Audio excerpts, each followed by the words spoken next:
Hello, everyone. Welcome to Auntie Derek's Daytime Tea, where we discuss the latest celebrity tea in the news. And we do it live every weekday at 12:30 p.m. Eastern Standard Time on Chatmosa. I'm your host, Auntie Derek, and today is New Year's Eve. I cannot believe we are at the end of 2025 already. This year has flew by like it was on crack, honey. But anywho, so with me on the mic, I have some fabulous co-hosts. I have my icy chili, my gorgeous moon, and my Jamaican queen. Hey, ladies! What's Good, up, New Year's good Eve people? morning. New I Year's can't Eve. believe it. It's New Year's Eve. It really just feels like yesterday that it was like I was hot as hell in the summer. Don't even get me. I just can't believe we are here already. Oh, and I almost forgot a special birthday shout out to my baby sister Brianna, who's her. You know what? I'm gonna do her a favor and not say her age, but she celebrates a big one today. So happy birthday, my love! You and your gorgeous self. I love you, and I hope you have many, many, many more birthdays. And I hope today is fabulous. Well, I know it will be because you just that girl. So yes, happy birthday, Bree! And I want to give you all a reminder that we have our hot tea cold cash giveaway. So up until July 19th of next year, one lucky winner will be winning $100 from this podcast. Um, we have three more chances to win. And how you gain entries into that giveaway, you RSVP to every upcoming live show.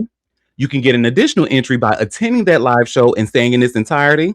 And you gain another entry by posting about my show on social media and using the hashtag Auntie Derek. So do all of that, and you have a chance of getting at least a minimum of three entries per day every time up until. So look, three more chances to win. Y'all get those entries in. And for the giveaways, terms, and conditions, head over to auntiederek.com/hot tea cold cash.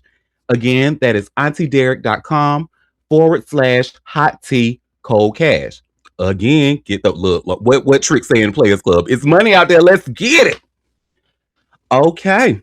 So now, do y'all remember? So, yesterday at the end of the show, I teased that we were going to have a special guest. Well, that guest is here, and I am super excited that he's here because he has an amazing story. So, just a little bit of a background. So, his name is Jelani Van Holsten. And let me get his picture here. He is just, well, we're going to celebrate him. He's making history as my first straight male guest. So, first of all, thank you for being here. And let's check. And Jelani has a very, very, very interesting story. So welcome, Jelani. Hey, thank you for having me. I appreciate it. I So appreciate being your first straight male guest on the show. yay! Look at me. Both of us making history. You know, And people think I don't like straight men, and that is far from the truth. nah, Eric, you always been super cool, man. Very, very, very easy to get along with. Thank you for that. And just a little bit of a background to the listeners. So you and I used to work together like back in the day, like over, I think like what, 15 years ago in 2010. And Yeah, we used to have man. a really fun time at work. But then shortly after that, you actually started a new career journey as a correctional officer at the infamous Rikers Island in New York. I And when I tell you, you don't even have to be from New York because I'm not a New York native. But baby, when I tell you I know about Rikers Island because you hear the stories. So you were actually a part of that. And it was so, and you had like such a journey, so much that you had to write a book about it. And I noticed that you've been going on like different podcasts. So shout out to the Pink Book, which I saw that interview with that you did with them talking about that journey. So yeah, you wrote a book called Life on the Island, Season One. So, yeah. and let me get the link here. And if for the listeners, if you see where it says Jelani V, if you click that link, it's going to take you directly to his website where you can purchase his book. But we're going to talk about that book today. So, now I have a couple of questions for you. Okay. My first one. Now, when you told your wife and sons you were going to be a correctional officer at the infamous Rikers Island, what was that conversation like? And were they afraid for your safety? Um, I don't think my sons were afraid for my safety. I think there was definitely concern, that from my wife, just knowing my personality, and the island's kind of infamous, so you never really know what can happen. You could be the toughest person, really, but uh it's a lot of it's a tumultuous environment, so you can't really predict what's going to happen. So that the unpredictability was what was definitely a concern, but it was a little easier because I actually had family that was on the island before me. So Oh, okay. yeah, we expected it to be a little easier. Um, Unfortunately, that was not always the case, but but it was definitely a time. It's definitely a time. And how long was it? And I don't remember how long were you a correctional officer? Like how long was that time period? Okay, well, I started officially. I officially got on the island in 2012. Had of course the academy got on the island in 2012. By 20 by 2015, I took a year off. So I did 3 years actually on the island, and then I took a year off. And then after the year off, I decided not to go back. So it was short, but in that time frame, I mean, just the violence that I encountered, the things that happened with other officers, the making sure I CYA, everybody knows what CYA is, so I didn't end up in certain situations. I mean, it was kind of just people go to Rikers Island from getting locked up and they talk about how crazy it is. It's kind of equally as crazy on the professional side for officers too. And it depends a lot on where they place you on that island because there's 10 prisons on that island or 10 jails, I'm sorry, on that island. Ooh, goodness. And I remember even like me personally, like visiting some family members out there, and I remember us having to like take a bus, and we had to go damn take a like over the river and through the woods to grandmother's house. We go to go to the, it was a lot. Yeah, it's a lot. It's a lot. One thing I do wanna say though is I wrote the book really because I'm a very big fan of I was a very big fan of Power, that TV show. And while I was watching Power, I have a brother-in-law who actually was an actor in Oz. And I was just realizing a lot of stuff was coming from like an inmate perspective, but people don't know like the backstory and stuff that happens to officers. I mean, with that job, how highly stressful it is, what happens to your family, the things that you have to take care of on the actual job, ways that you got to make sure you keep yourself safe. So it was a lot of story there. So I didn't even really get to it until later on when I said, that would be a hell of a story. So that's when I kind of started delving into it. No, you're absolutely right, and you don't really see a lot from the professional side of things. You usually see it from the inmate's perspective. I remember like I know Orange is the New Black tried to touch on it a little bit, like Hmm. with the I remember Oz tried to touch on it a little bit, but Hmm. as far- Rick Ross could have really did us all the favor. If you really want to look it up. But you know what? Let's not allegedly let's not end. That's we're not here to talk about Rick. But and I'm sure you mentioned like all of this in your book, which I plan on reading. Yeah, So I that goes definitely into mentioned oh it. sorry. I'm sorry. Go ahead. I didn't mean to cut you off. No, this is your time, first of all. And that was just gonna lead me to my next question. Mhm. How did writing your book help you process the parts of yourself that you weren't ready to face before? You know what? Like I said, I didn't really know. I didn't really know. You ever talk about something that happened in your past that kind of makes you emotional and stuff? You didn't really know how much of an impact it kind of puts on you. Yeah. And I did do the Pink Book podcast, which was super cool with Joyce. And I also did Ian Bick's podcast, Locked Up. He does a lot of shows on, just the criminal justice system, people being in jail, crime figures, stuff like that. So on his podcast in particular, on Ian Bick, I was discussing something that happened to me when I was placed in another housing area for my shift one particular day, and there was basically a melee that ensued because one of the officers had his handcuff key stolen and he didn't report it. So when the new group of officers went in there, we kind of went in there and, for lack of a better term, all the shit broke loose, and it made me so upset talking about it, I got kind of emotional, and I was like, I'm not an emotional dude, but at times it's like, why they, people put you in these certain positions, and things could have turned out a lot worse than they did. And it kind of just got to me. So I only realized as of recently, like, talking about it the way I've been talking about it has been therapeutic. And there's actually a lot that I haven't even delved into. I'm kind of saving it for the book. That's right. And speaking of that book, to the listeners, Jelani actually has a special treat for you out there. So when you purchase this book, use the code Daytime Tea to receive a discount on that book. Like I said, I'm going to be buying it as soon as the recording is over. And I just want to, because I'm sure you like really elaborate and go into like that event that made you emotional on that Mhm. podcast. And was that like, if I remember correctly, because I think I may have seen that clip online, was that the Hold on. deciding factor to that really made you say that this is not what made you take that break, or no, was that something else? Before you answer that, Jelani, make sure daytime tea is one word for your discount. It is. No, I'm telling the listeners. Oh, I'm Daytime tea is all together, one word. yes, Okay? yes. Carry on.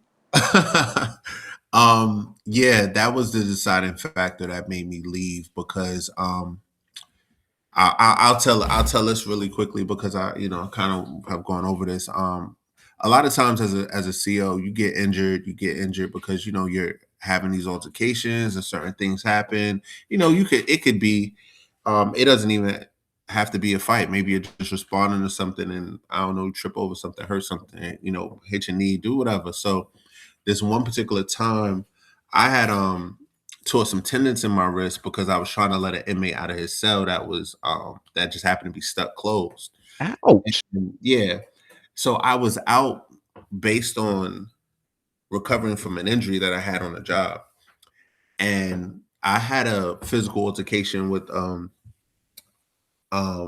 I'll just say a high ranking blood member that kind of seemed to follow me back home, and the job wouldn't allow me to be cleared to carry a weapon after that point because I missed so much time from being injured on the job. And that recanting that story for me and just thinking of what could have possibly happened or how that could have possibly gone wrong, with my twin boys and my young wife and all of that stuff. That was a lot at the moment. So that's kind of what got me very emotional at the time, and definitely it's led to me taking that year off to see if I wanted to do some other things. And I'm sorry, I want to make sure I heard this correctly. So because you had an injury at work, you had to take some time off of that. Then you go back, trying while recovering, you go back and try to work. You get into a situation, and they're even saying, "Oh no, well you can't protect yourself with a weapon because you missed too many days." I'm sorry, is that what happened? That's correct. Yeah. Get the bleep out! Yeah, I mean, yeah, that really had me. I'm a New Yorker, so that had me fucked up. I'm gonna just say it like that.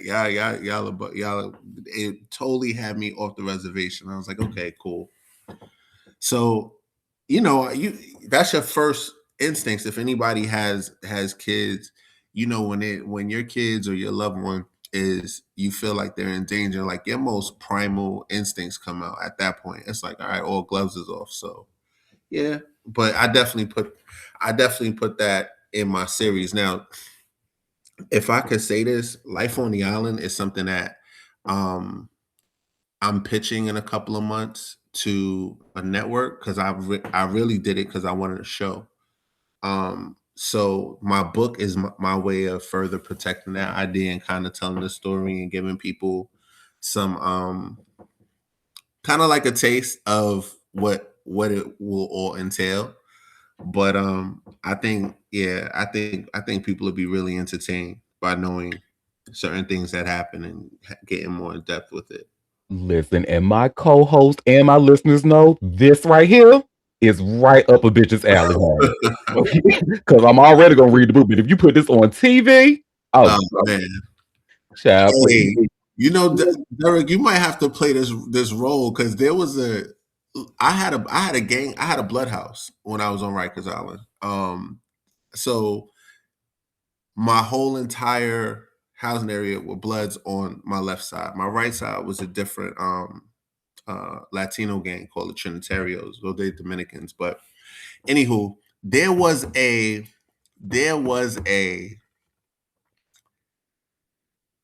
guy who. So first of all, you already know the like, I guess the stigma when it comes to gay males being in jail. Oh, absolutely. But there was a gay male on my blood side who was so high ranking that nobody said, touched, did. They didn't even breathe hard around him. But that's a story too. I'm not gonna kind of get into all of that, but yo, Derek, we might have to play one of my roles, bro.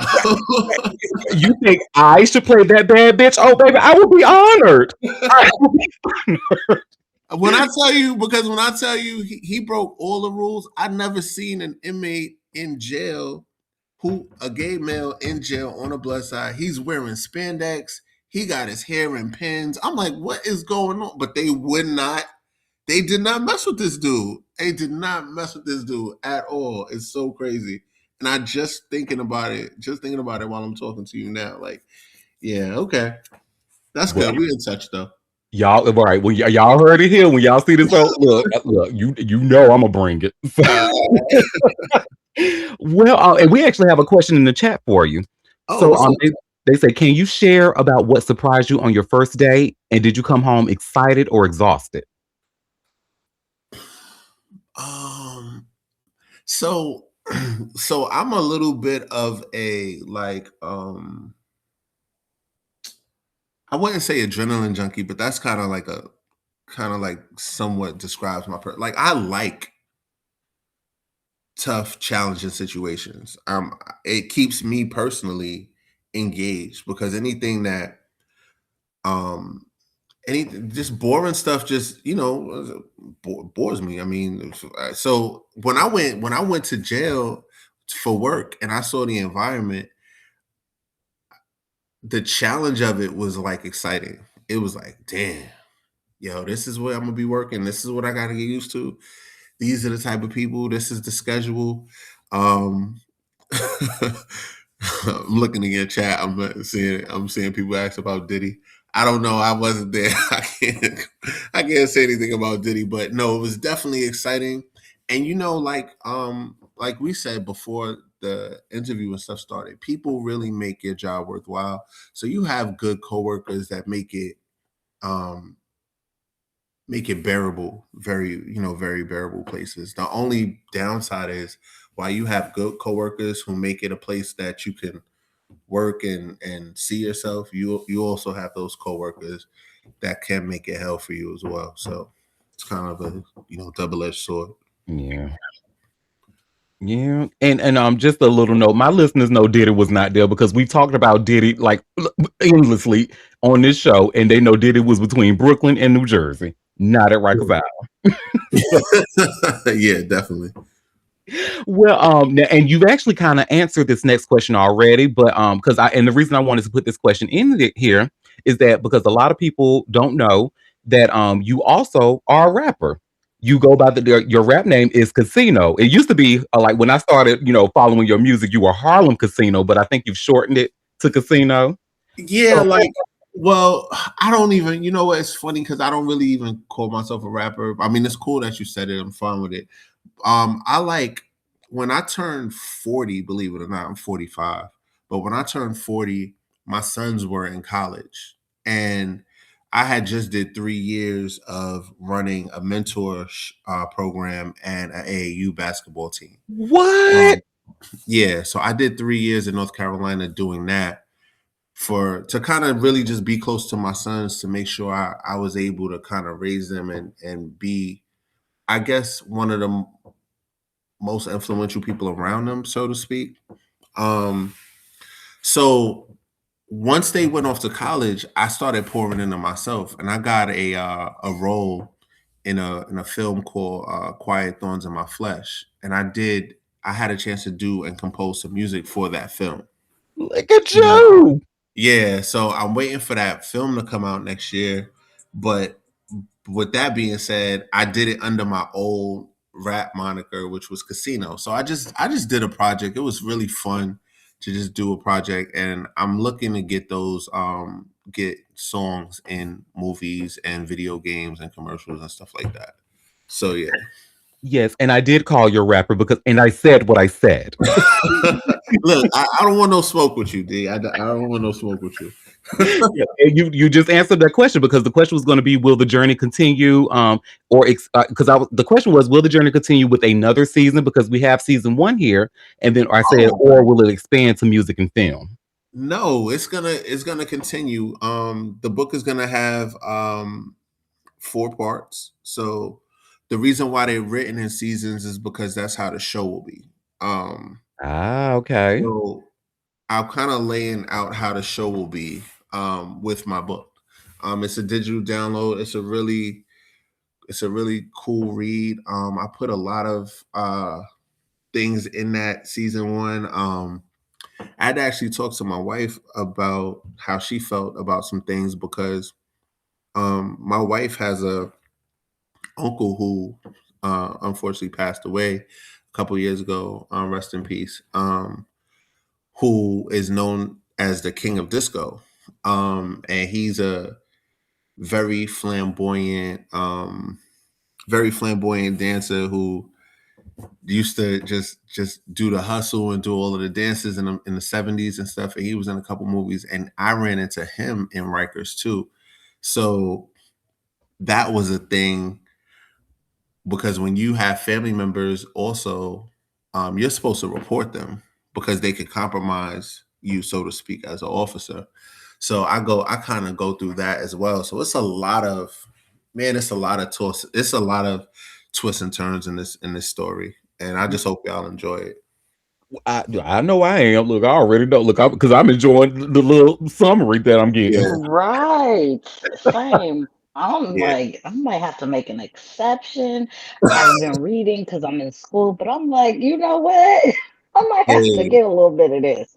Yeah, get a little bit. And definitely let me give me your feedback too. If you happen to go on my website, give me your feedback because I love to know what people think about stuff.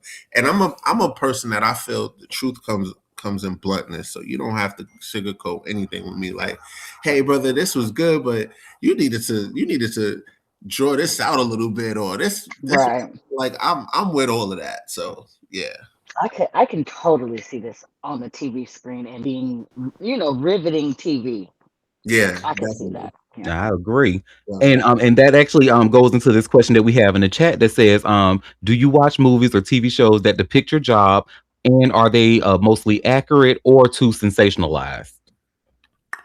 Um, do I watch movies or TVs that depict my job? Well, low key, I work in a women's prison now in North Carolina, but I won't get into that. I'm gonna leave them alone.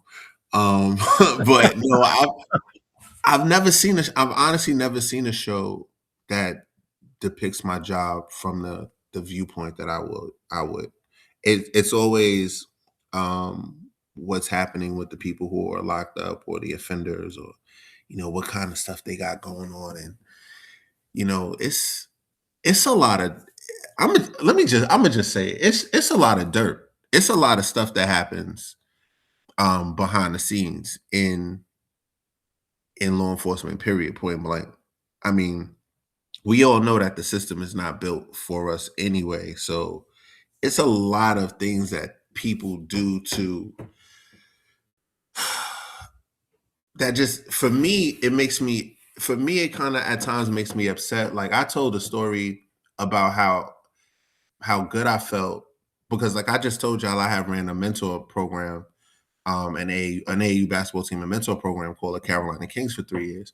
But Mhm. that's a passion of mine. It made me feel a moment of pride when I'm sitting in Cary, North Carolina, and it's 2:30 in the morning, and somebody finds me on Facebook and calls me on Facebook, and it happens to be a former inmate of mine who just got out after doing 8 years, who just wanted to thank me for the type of person that I was.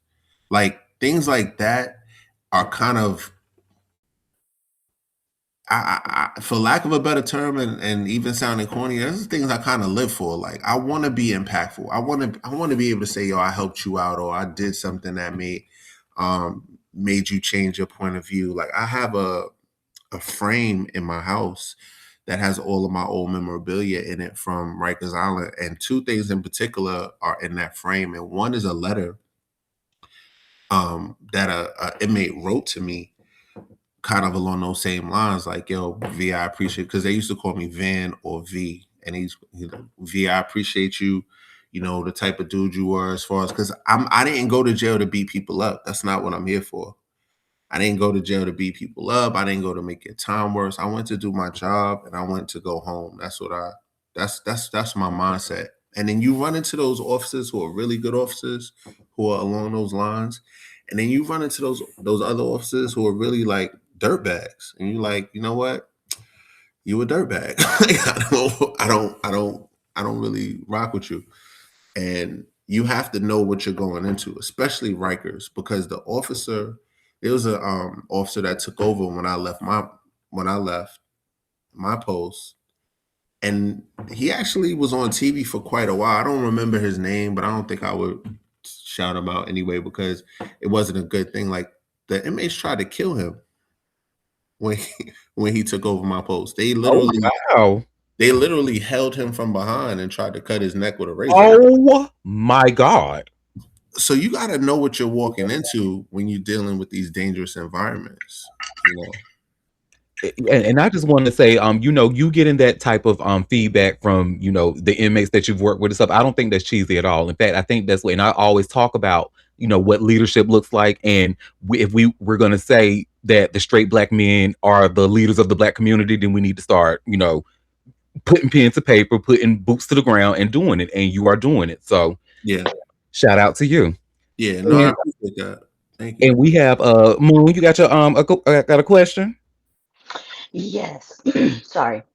I know you said that right now you are a correctional officer in a women's prison. Mhm. And I know right now that's your current job, so you don't really want to touch on that. But I was thinking, okay, granted, you are a handsome gentleman, so I'm sure they have made your job very interesting. And do you think at some point would you talk about that? Because I feel like this could be an ongoing Like an like ongoing thing. series or tale, because even that with women and how they can be very dangerous, but also Yeah. just sometimes they just get real ghetto. The best way to put it. So I'm sure the stories that you have could be very interesting with that. Yeah. And so do you think you would do it Well, once you maybe left or something like that? well, first and foremost, thank you for the compliment. I appreciate that. I, you know, it's not too much that I can really sensationalize about it. And I only say that because we've all had people who, you know, try to talk to you or say hi, whatever the case may be. But I've had nothing like that would be, to me, that riveting that you'd want to watch it. Like, yeah, So they've I been really respectful. They respect you out there. Okay. I mean, they do. They do. I mean, but everybody tries to, everybody might nudge you a little to see how you react to it. You know what I mean? It's all how you react to it.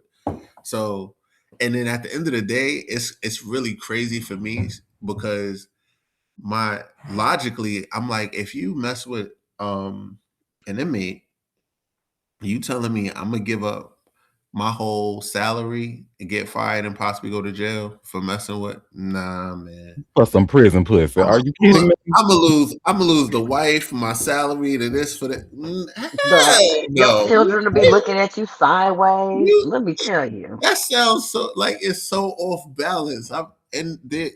But to your point, there's officers who've done it, and I'd be like, Exactly. where was your Exactly. mindset at, bro? So I don't know. I don't know. And some of I these mean, there's officers make a lot of stories. money. some of them make a lot of money. So I mean, some people making 100K a year. You throw away 100K for two little episodes. Okay, cool. Yeah, no, I say that because I had a friend who had a family member go to jail for Hmm. some crazy situation, female, Yeah, and she comes up pregnant in jail. And yeah, everybody's like, I'm sorry, how? I'm sorry, excuse me, what? exactly. And so, I mean, there's always a story. And yeah, and so she ended up having a baby in jail from one of the officers. Mhm. And yeah, so that's pretty crazy. But so I feel like when I'm like, oh, I know they try you. I know there's some people that have tried you. Yeah, but check this out though. To your point, I could have if they've been locked because okay, so Rikers is a jail, right? Where I work currently is a prison. So they may be there years or years upon years upon years. So at that point, I could probably have an eye in the middle of my forehead. They probably still try. I see somebody will think I'm cute or something. He that he got an eye in the middle of his forehead. He's still cute. I like it. Like so it's not really like I get I they've been I there can't for a really get long gassed time. up on that one. It's like, okay, cool. But yeah, man, I don't really have nothing creative that I could say about the female president. It's just uh it's a lot more boring than Rikers Island. I'd say that, which is nice. Look, I know that's right. Yeah, which is nice. It's a lot more boring. I go to work to be bored. Absolutely. Amen, amen. Because look, because boredom is safety. So, Absolutely. Absolutely. Okay. You getting home every day to your What? family. Yep. That's all I'm in it for at the moment. So yeah. well, the last question I have for you today, now I don't know if my co-host maybe have a little bit more for, but this is the last one I have for you, Okay. and because this is the New Year's Eve show, so this question is: what's something you're manifesting for yourself in the next year?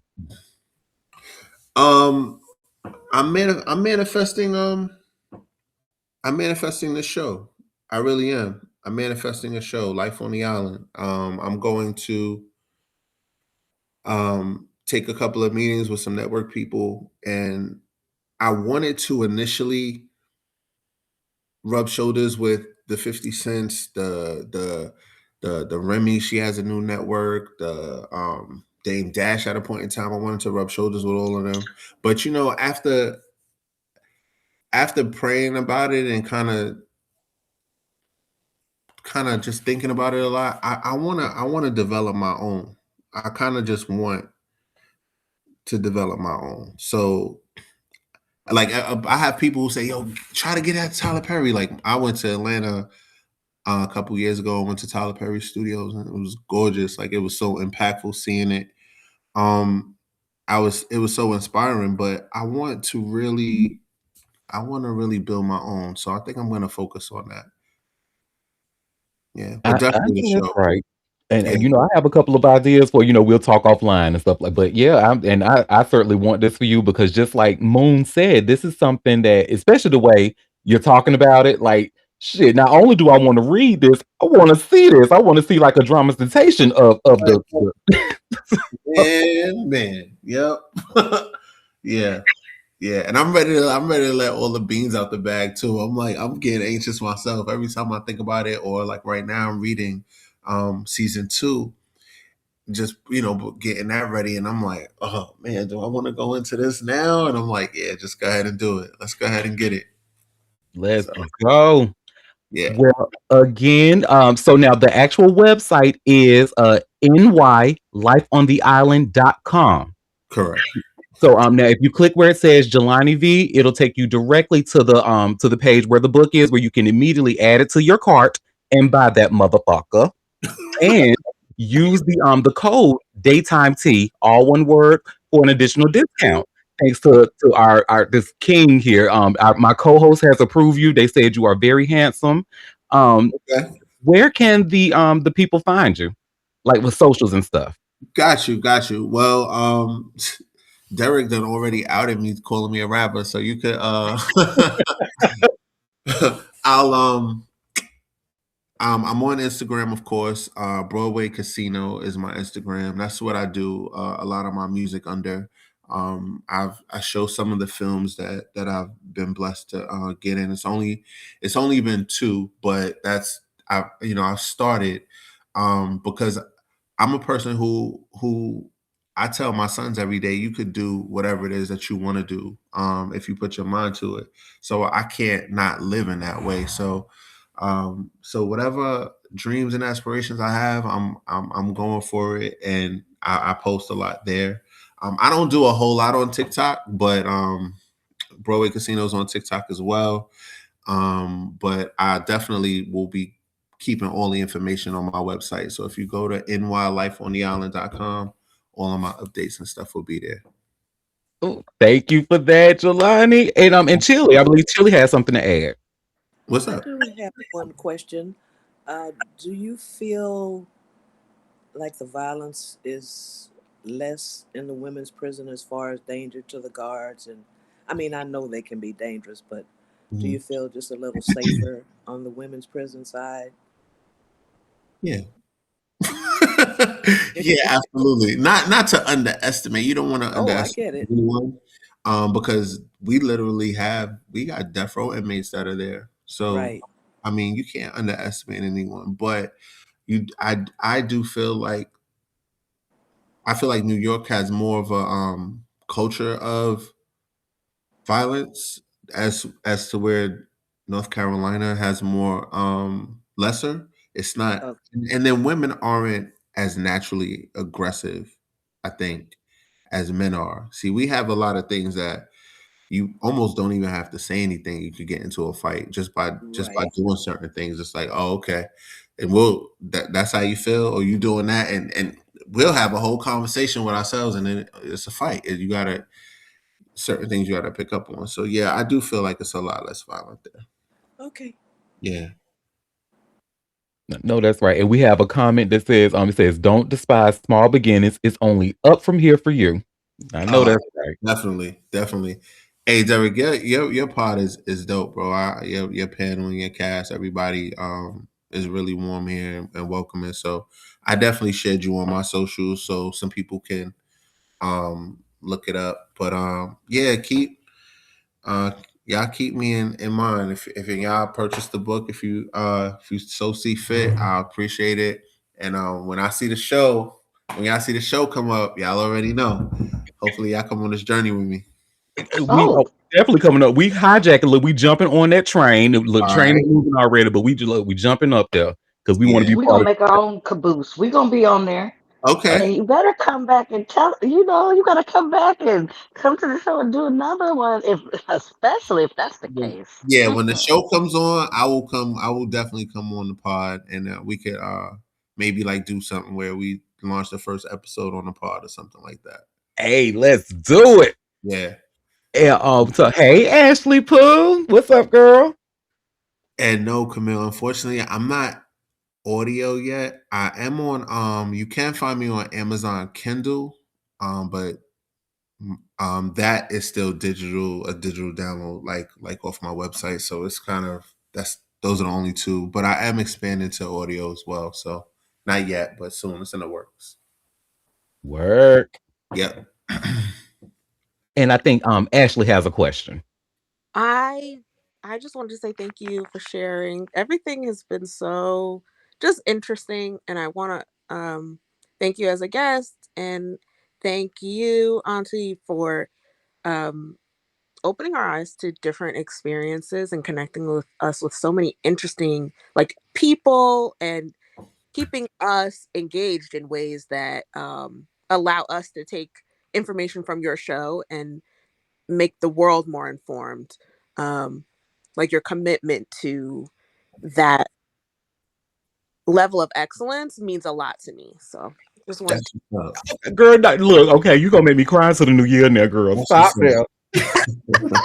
Listen, I truly believe in you and what you're doing and how you platform people, um, of of like all walks of life, different experiences, and giving them the opportunity to share what matters about what they do in this environment, it really does mean a lot. So just wanted to say thank you Yeah, and congratulations to you for what you're building and get the acknowledgments that are coming your way. No one deserves it more. yeah, definitely. Thank y'all. Thank y'all. Yeah. And Jelani, I have to say thank you so much for being here and even like sharing that story and again being my first straight male guest. Ow. All right, all right.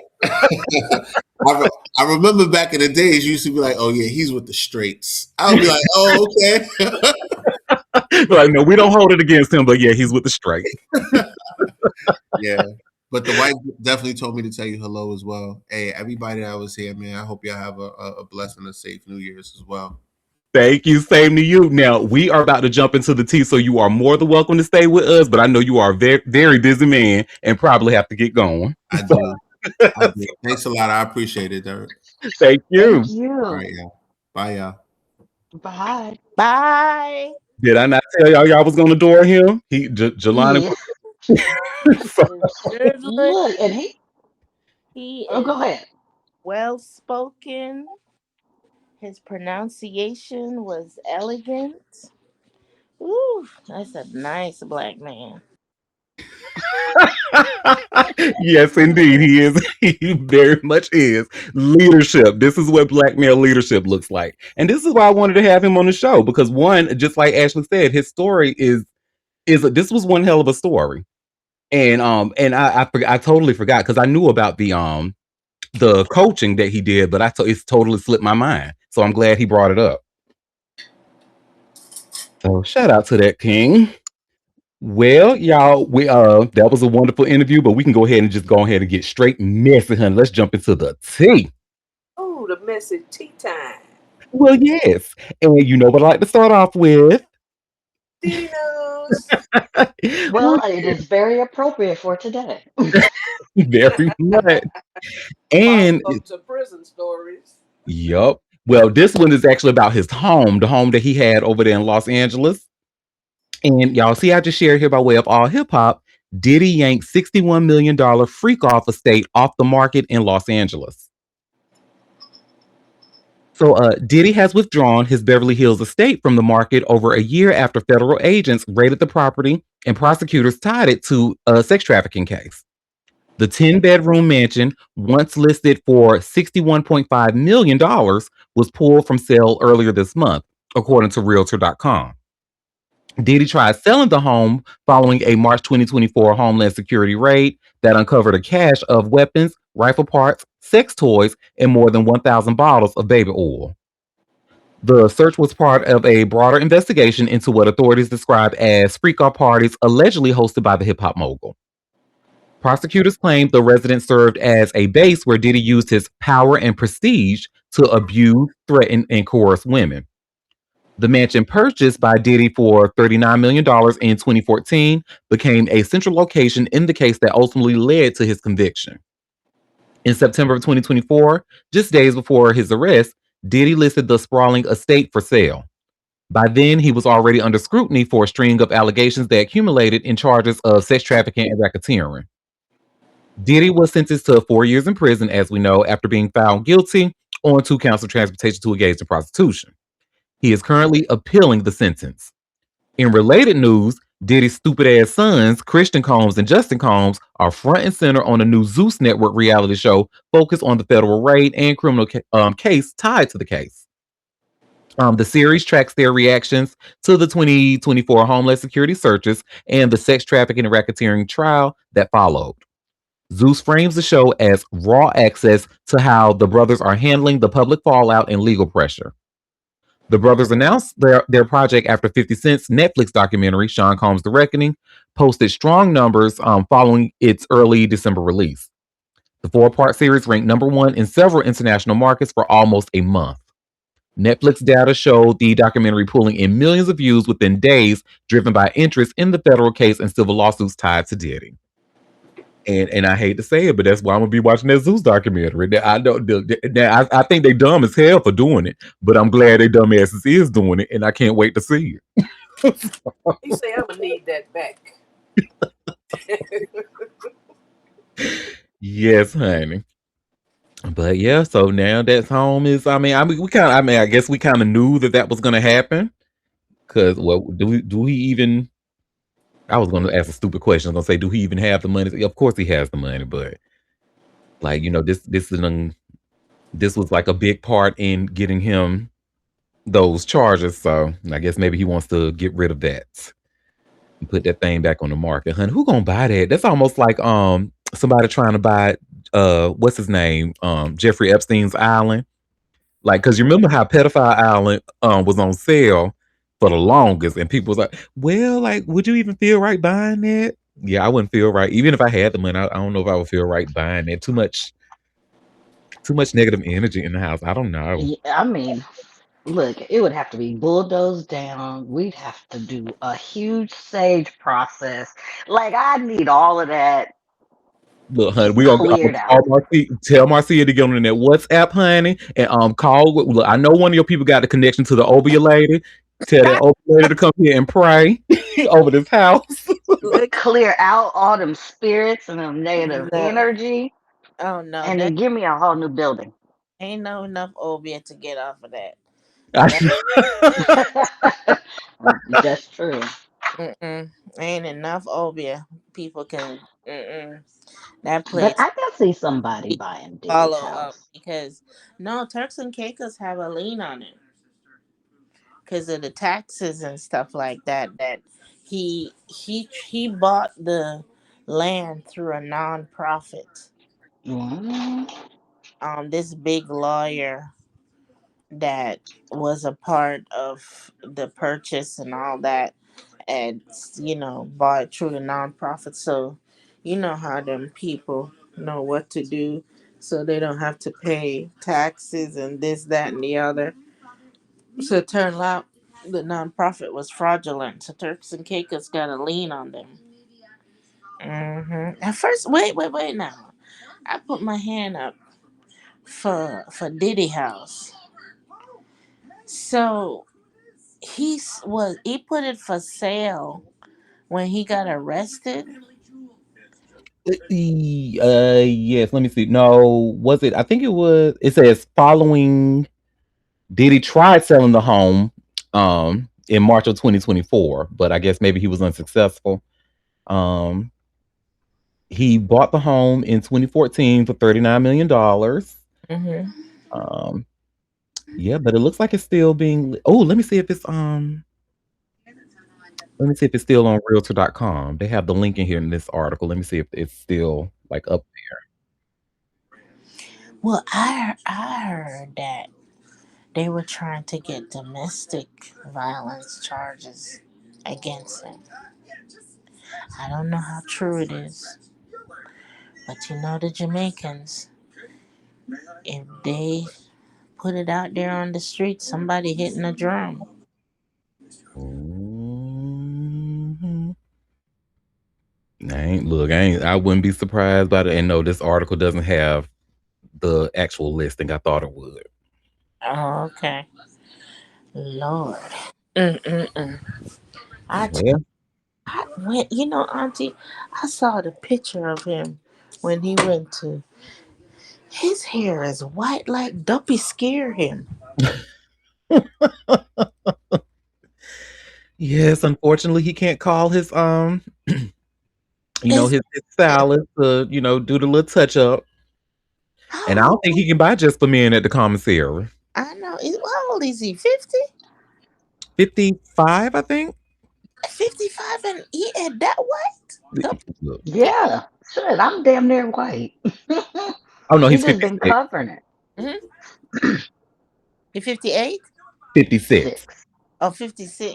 I'll be 56. I'm 50 something and I only got white on it. Okay, well, so you don't have to brag. I mean, some of us just gray a little earlier. I Well, like and I don't think Diddy has a lot of callaloo in his diet like you do. So, there's also that. okay, Auntie, I'm gonna let you Is keep that what it is? Do I need callaloo to keep my grades away? Girl, absolutely. All them super greens, them Jamaican super greens. Absolutely. I love me some Cause callaloo, honey. Plus, he Because under this heavy gray hair stress beat with my the ass. case and everything. The case probably turned a lot of it white. Well, you right too. You right. That Mhm. probably Oh, it was grayed him up quicker. stress is chill. Yep. Life in prison. Paula going to prison. Going to prison. That's Look a lot of here, stress right there for a look billionaire. here, baby. Look here. Because of Diddy, I can't even look at baby oil no more. I I used to mix the baby oil. I used to get that baby oil gel. You know that the Oh gel. no, I still like that. Yeah, I do. I like that. Yeah, I can't Mhm. get it anymore. Moon. I put it down the other day.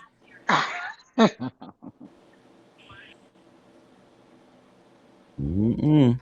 Well, speaking of callaloo, honey, now this next story I have now someone who said that callaloo is one of his favorite dishes. Y'all remember Aaron Pierre?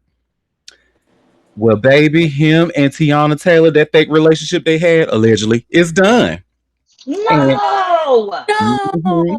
No. And y'all see, I just shared here by way of page six. And I unfortunately had to do the custom link for this because page six is shaded. They don't do no thumbnails. But if you click here, it'll take you to the page six article where it says Tiana Taylor, Aaron Pierre have split after less than a year, according to sources.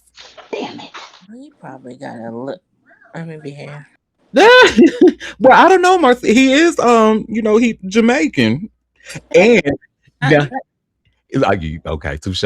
Well, he did say, and this is how I was kind of looking at him. Before I even started reading the story, I ain't think this was a real relationship to begin with, because you remember Right. them allegations came out about him, what his dating history came out, and it showed that it was very clear, honey, like white on rice, clear. Mm. So, and So then this was to clean it up with black women, huh? right, and they say like when it comes to I've heard this before, when it comes to like British mixed men, they don't really consider themselves quote unquote black. So a lot of times when it comes to dating, they do tend to go for the white women. That's like a thing over in the UK. Mm. So and then what made me think that Aaron Pierre was, because I know a lot of Caribbean people. I know especially Jamaicans. Shout out to my Jamaican queen here in the chat. But they were asking him, because he was talking about his Jamaican background. They was asking him that what was his favorite meal that he loves to have. And he said, "Oh, I love callaloo and saltfish." Hmm. Now, to the untrained ear, there was nothing wrong with that statement. But to somebody who knows Jamaica, they're like, callaloo and saltfish. First of all, who's cooking all of that for you? And so, but that's almost like saying, oh, like my favorite meal is having meatloaf and barbecue chicken as a Black American. You know what I'm saying? It's just not. Anyway, Don't go together. They right. do. Does they do. Okay. Well, the actual Jamaican said it do, so I stand corrected. They do. They make the callaloo. A lot of people like callaloo with saltfish. I don't. I just like straight callaloo. Well, and the reason I said that is because anytime I tried to go to a Jamaican restaurant in East New York and try to order callaloo along with some saltfish, oh baby, I got some attitude. Well, it was a Jamaican restaurant, so you don't get some attitude anyway. But yeah, I got some. They was like, no, you cannot do it. I'm not even gonna try to imitate a Jamaican accent, but they pretty much told me I can't do that in patois. Mm-mm. Here, Auntie. Well, well, anyway, back to Tiana and Aaron. So, Tiana Taylor and Aaron Pierre have split after less than a year of dating. Sources exclusively tell Page Six. The breakup news comes after unconfirmed rumors began popping up online after they parted. Popping up online that they parted. Excuse me. The reason behind the split is unclear, but sources say they have gone their separate ways. Taylor is up for a Golden Globe as Best Supporting Actress in a Motion Picture for her latest film, One Battle After Another. Pierre's upcoming projects includes the next Star Wars movie, Star Wars Starfighter with Ryan Gosling, as well as the upcoming DC Studios and HBO series Lanterns. Mm, Mm. that movie, I forgot about that Wait, movie. he a Green Lantern? Girl, yes, honey, the one that's supposed to be dark skinned, child. But anywho, that's a whole nother conversation for another time. Oh No. Lord, yeah, it is. Well, I guess I could say, well, if that was gonna be a rebound situation, then it was a good rebound But what was the from your reason? marriage. Like she didn't need that from a rebound. Like what was the reason for the fake relationship? Just to you think that was all about making her ex jealous or showing him she could move on or No, what? I Oh, What what was I the reason? personally what I think it was, and I could be wrong, but I think it was to kind of, have her name mentioned as a serious actress because you see now, after this, after they started, and now we see her in the All Fair series, even though that was in the works for a Oh, minute now. We yeah. see her in other movies with Leonardo DiCaprio now. We see it. So this okay. kind of Hmm. before we saw her in like the Tyler Perry movies and stuff like Right. that. Right. But now we're seeing her in these Hollywood white productions. So yes, I do think. And then on top of that, the girl is gay, allegedly gay. Stop. Okay. So for Well, more I mean, visibility. Wait, Okay. who gay? Yeah. well, it's to work on. Okay, so what you're saying is it was an image PR for both of them.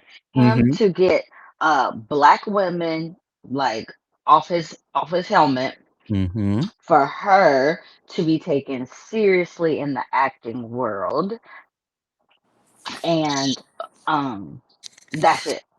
I do think I mean, not like a rebound to prove to her husband, but more like, you know how you get out of a relate and then have something different. I mean, Stephon Diggs, I think, was supposed to be Cardi's rebound, and then she messed that up. So this would be essentially like a rebound after something crazy, and then a reset. Is that what I'm getting? Fake. It was all fake. 100% fake. A lesbian and a man who don't like black women. But I mean, they look cute together, cute pictures. Allegedly, allegedly.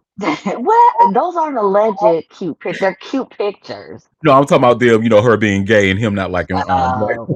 That's Yeah. alleged. I mean, well, our other fake couple is still going strong. I mean, shit. I don't know. I was thinking, well, let's go for the long haul.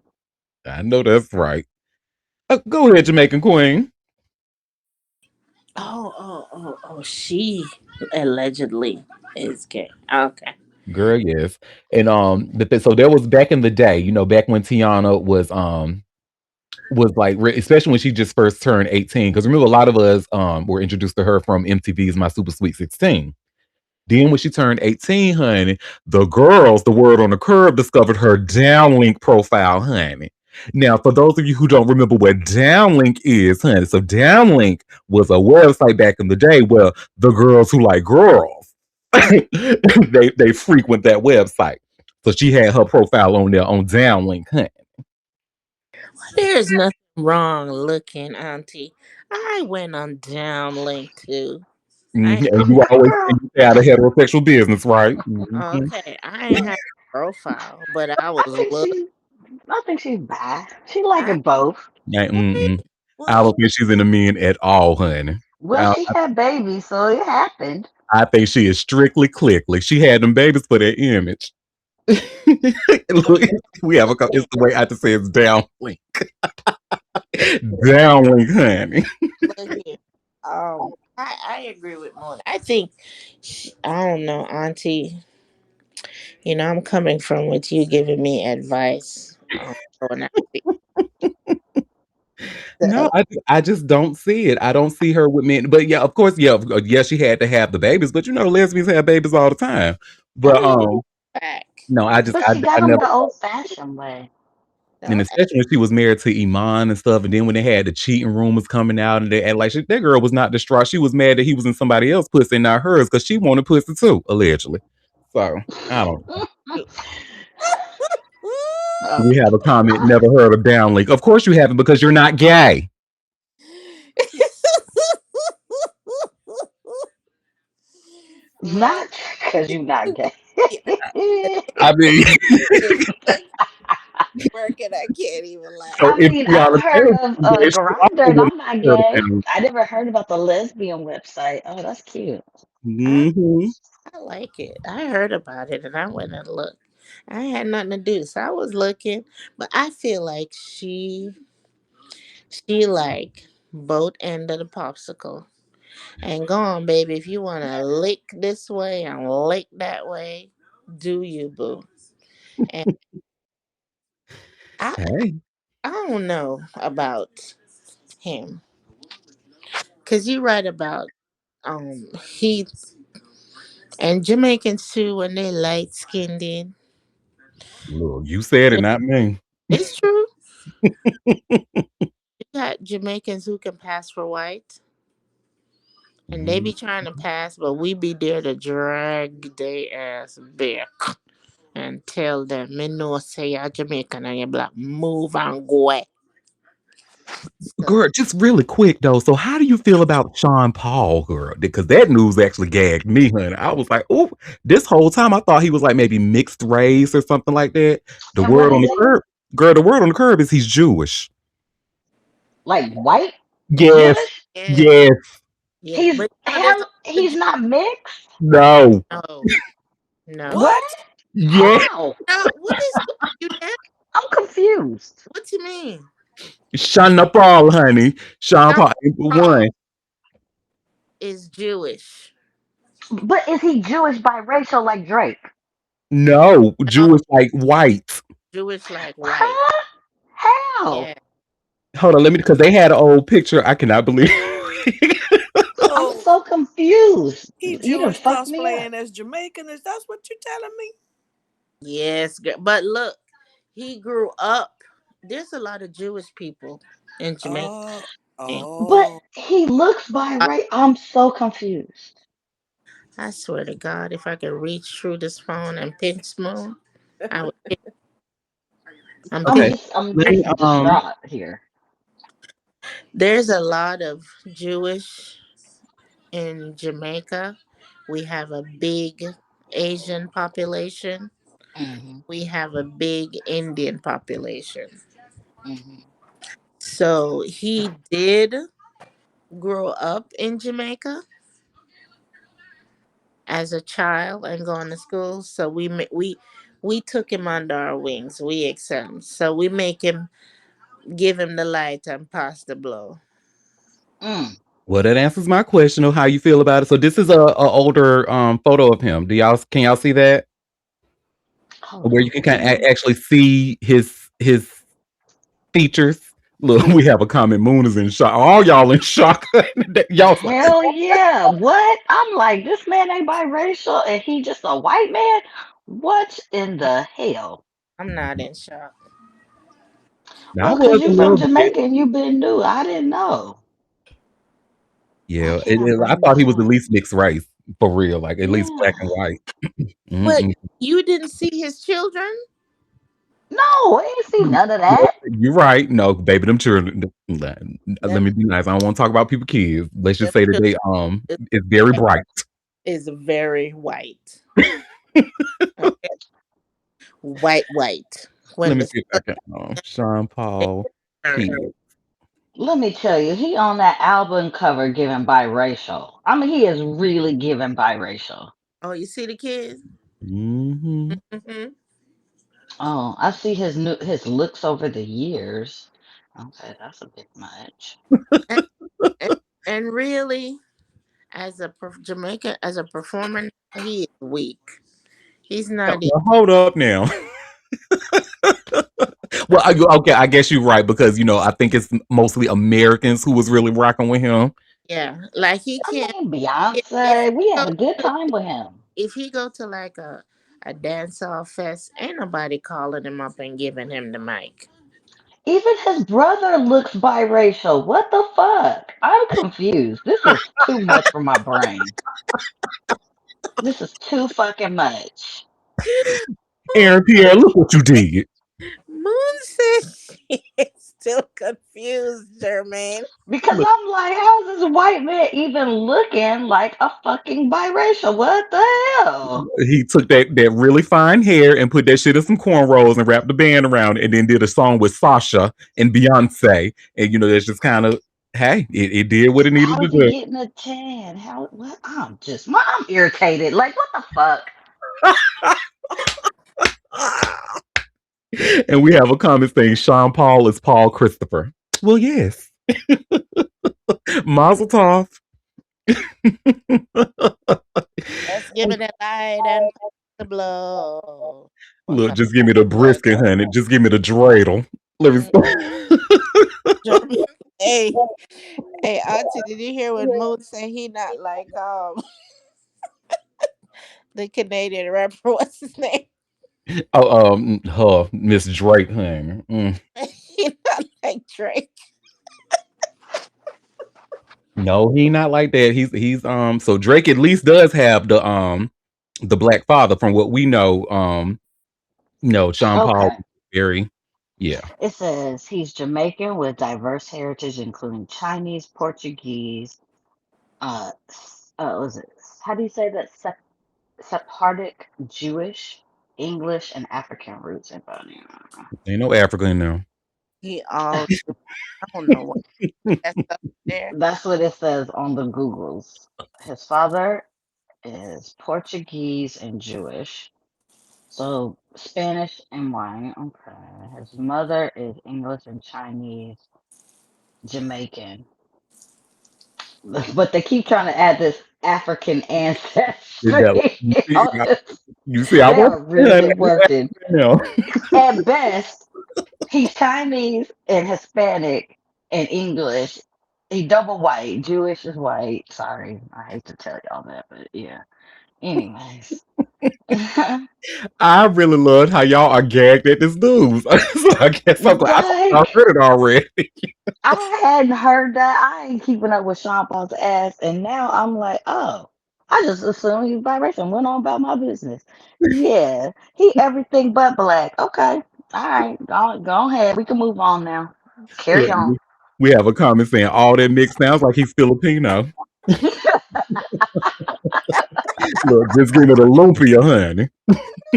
Oh, look at my booth here. Hey, Miss Hey, Moderna. Boo. Well, our next It's a source. party in here now. Yes, indeed. Well, honey, so y'all remember yesterday after we start recording, the news broke about Stefan Diggs.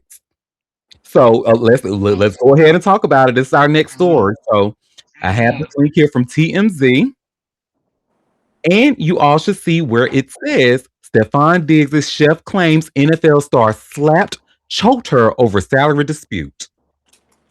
This is a very, very violent man, allegedly. So, Stefan Diggs' former personal chef claims the Patriots star slapped her and tried to choke her out over a salary dispute, with the bombshell allegations being laid out in a newly released incident report. According to the narrative, the female employee first went to police on December 16th and stated she was working as a private chef on December 2nd when Diggs entered her unlocked bedroom to discuss an ongoing text exchange between the two over money she believed she was owed.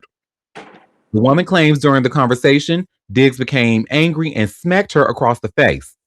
She says she attempted to push him away, but then he tried to choke her using the crook of his elbow around her neck.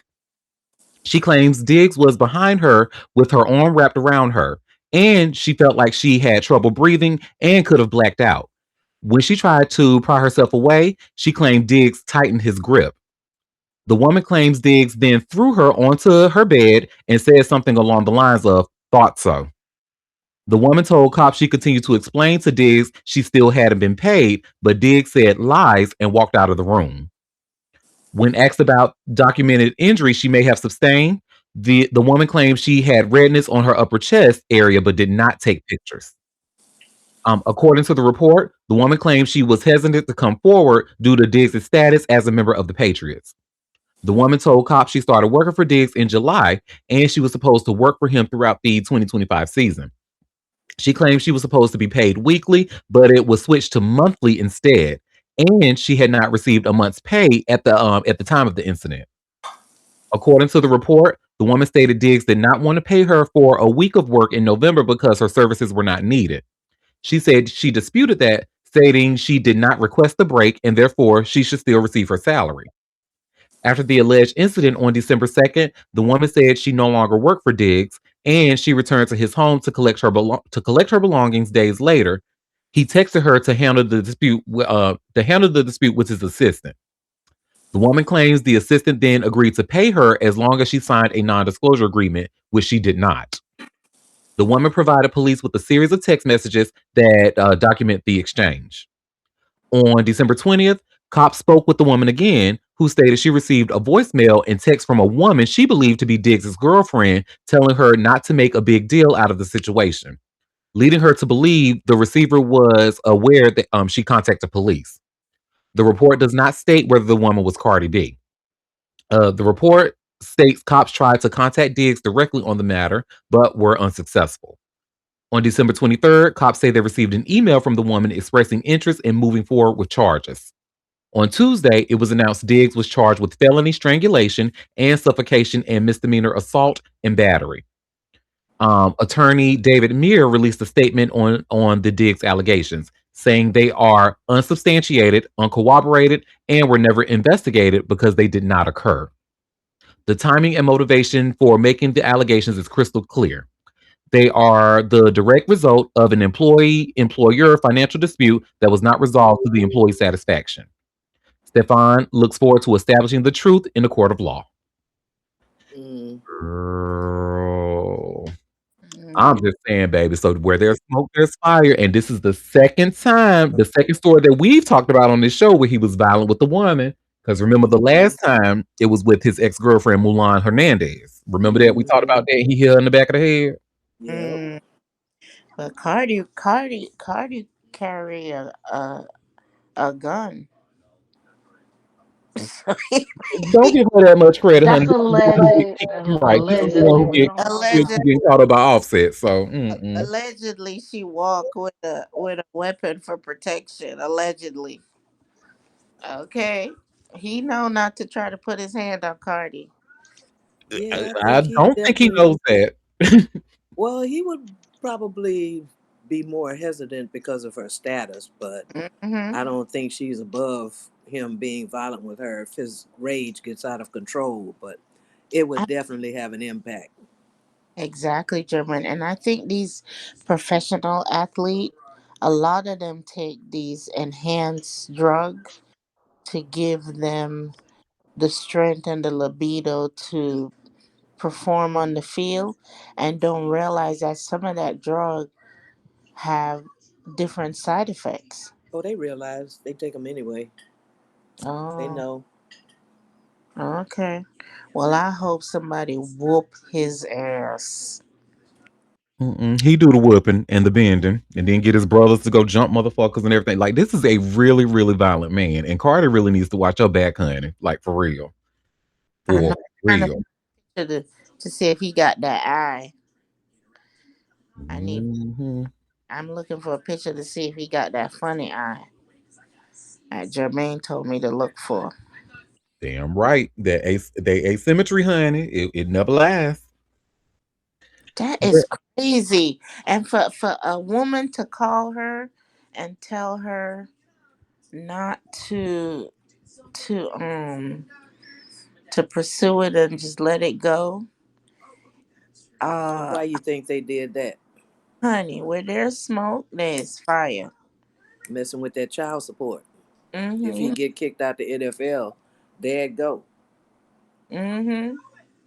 He need and you know when they get kicked out the NFL and lose their money, that's when they go crazy and can't handle their mental state and all that type of foolishness. hmm and Chili, I'm glad you brought up child support, honey, because that actually goes into the next story. We have another story about Stefan Diggs, honey, and his violent ass allegedly. Oh, Well, so do y'all remember how when we talked about there was that lady, Eileen LaPera, she officially confirmed that Diggs was the father of her baby? Well, now that same girl is filing a lawsuit against that ass. And y'all see, I just shared here by way of hot new hip hop. Influencer Eileen LaPera files paternity lawsuit against Stefan Diggs. Messy, honey, just Wait, messy. wait. How many Mhm. kids is that? Three? I lost count. I think it's more than three. Let me just do a quick Google search. How Nah, hell, I many think he up to 8. 8. I, no, you I'm kids just. know, does babies that's around the same age. It's like what, like three? He had them all around the same time. Cardi, Yeah, this girl, and somebody else, I think. yeah, it's So yeah, probably like Google 4. says it's three confirmed kids. Yeah. Mm. Girl. So Cardi, She was just supposed to party with him. She was supposed to have a good time. This was not supposed to be your man. Community dick is not supposed to be your man. You And got that's to really make what I need for it. y'all to understand, right? Like, if you gonna get down with community dick, let it, because community dick is good for the community at times. It when it does what it do, but you cannot make the mistake of thinking that that community man is just going to be like monogamous. Like, it just does not work out that way. You cannot turn community dick into a husband. and that's Like what they say, you can't turn a hoe into a housewife. This Well, is you the can actually turn a vanilla. hoe into a housewife, and I know plenty of hoes that are anyway. That's but I ain't gonna tell their business. hello. You can do that. Sure. And that don't mean they gonna stop their hoeing either. That Sometimes they do. can turn her into a housewife. Hello, I'm speaking from experience. And it, Work. the fact of the matter, And you, mhm. he he he was sleeping with the three of them at the same time. Mm-hmm. Just sling it, honey. No protection and open them up to all Raw dogging. Yep. disease. Yep. Slinging it. Just mixing up all kind of juices. I am disappointed in you, Cardi. I'm disgusted. I, Girl. I don't know why you expect some. I'm trying to be nice, but this is like right up that bird. I'm sorry, she is a bird, so I'm She not a surprised by bird. any of it. Well, she is a bird, What's a and but bird? I feel like she is Bird. certified in the game. Like she know the game. Like girl, What's a you bird? know what's up. Why would you do that? What's a bird? A bird who, someone who is very male centered and makes really poor decisions, on behalf of that man. And like you ever heard of the term bird brain? That's like a Oh, shortened version of that. She's a bird, so a bird brain. okay. Hey, get you. Well, and this article says it's been an undoubtedly chaotic week for Stephon Diggs, and now he has even more on his plate. Tasha K reports that influencer Eileen LaPera has officially filed a paternity lawsuit. In it, she names the athlete as the alleged father of her unborn child. LaPera has asked for DNA testing, insisting that she has irrefutable evidence of Diggs' alleged paternity. She's also reportedly seeking full parental support. Diggs welcomed a baby boy with his partner Cardi B last month. At the time of writing, neither of them have publicly responded to this latest lawsuit. Diggs also has an older daughter named Nova, who was born in 2016. LaPera is an influencer and model who first sued Diggs in December of 2024. At the time, she alleged he was the father of her daughter, Charlie. This was later confirmed by DNA testing. The paternity has been confirmed. LaPera's attorney, Tamer Armanek, revealed last month. Mr. Diggs is the father of the child, which we talked about here on this show. This is far from the only legal trouble Diggs has found himself in lately. Yesterday, on December 30th, it was also reported that he's facing charges of felony strangulation or suffocation and misdemeanor assault and battery. His former private chef alleges that she was attacked by the Patriots wide receiver earlier this month over a salary dispute. And Diggs' attorney, David Muir, has since released a statement denying the allegations on his client's behalf, and I don't need to reread the statement. We just read it. So, yeah, that's that, honey. And this is what Cardi has to spend the next 18 to 25 years, depending on if that baby go to college or not. But this is what she has to put up with, honey. A whole bunch of mess. So, yeah, that's that. He is just community penis. And I need women to start enforcing condoms with community penis because there's more out there besides getting pregnant. Come on, y'all. It's 2025. Have some, get off the floor. I need y'all to get off the fucking floor and be fucking for real. Agreed. Go ahead, Jamaican Queen. Well, his last name is Diggs. Look, wake it up.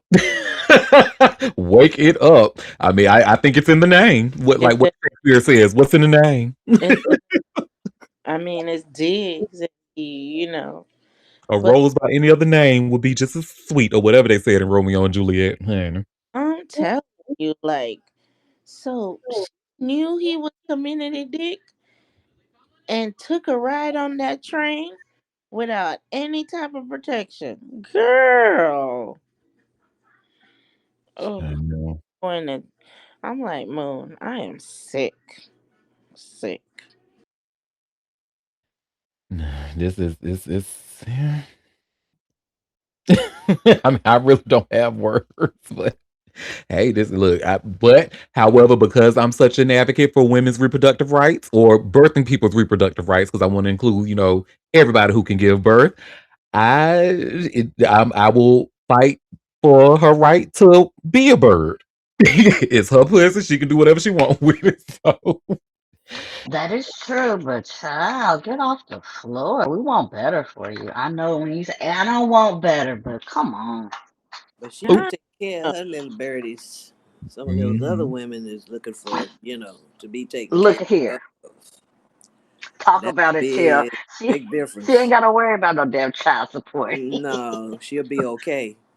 But when you We out have a here comment saying, children, yuck. What not did taking care of them, what Jermaine said? Mhm. I But she said ain't Cardi can take gotta. care of hers. Oh yeah, yeah, Mhm. yeah, for sure. She can take care of her. The influencer, is she like a big influencer? Oh, I personally don't know her. Let me Google her.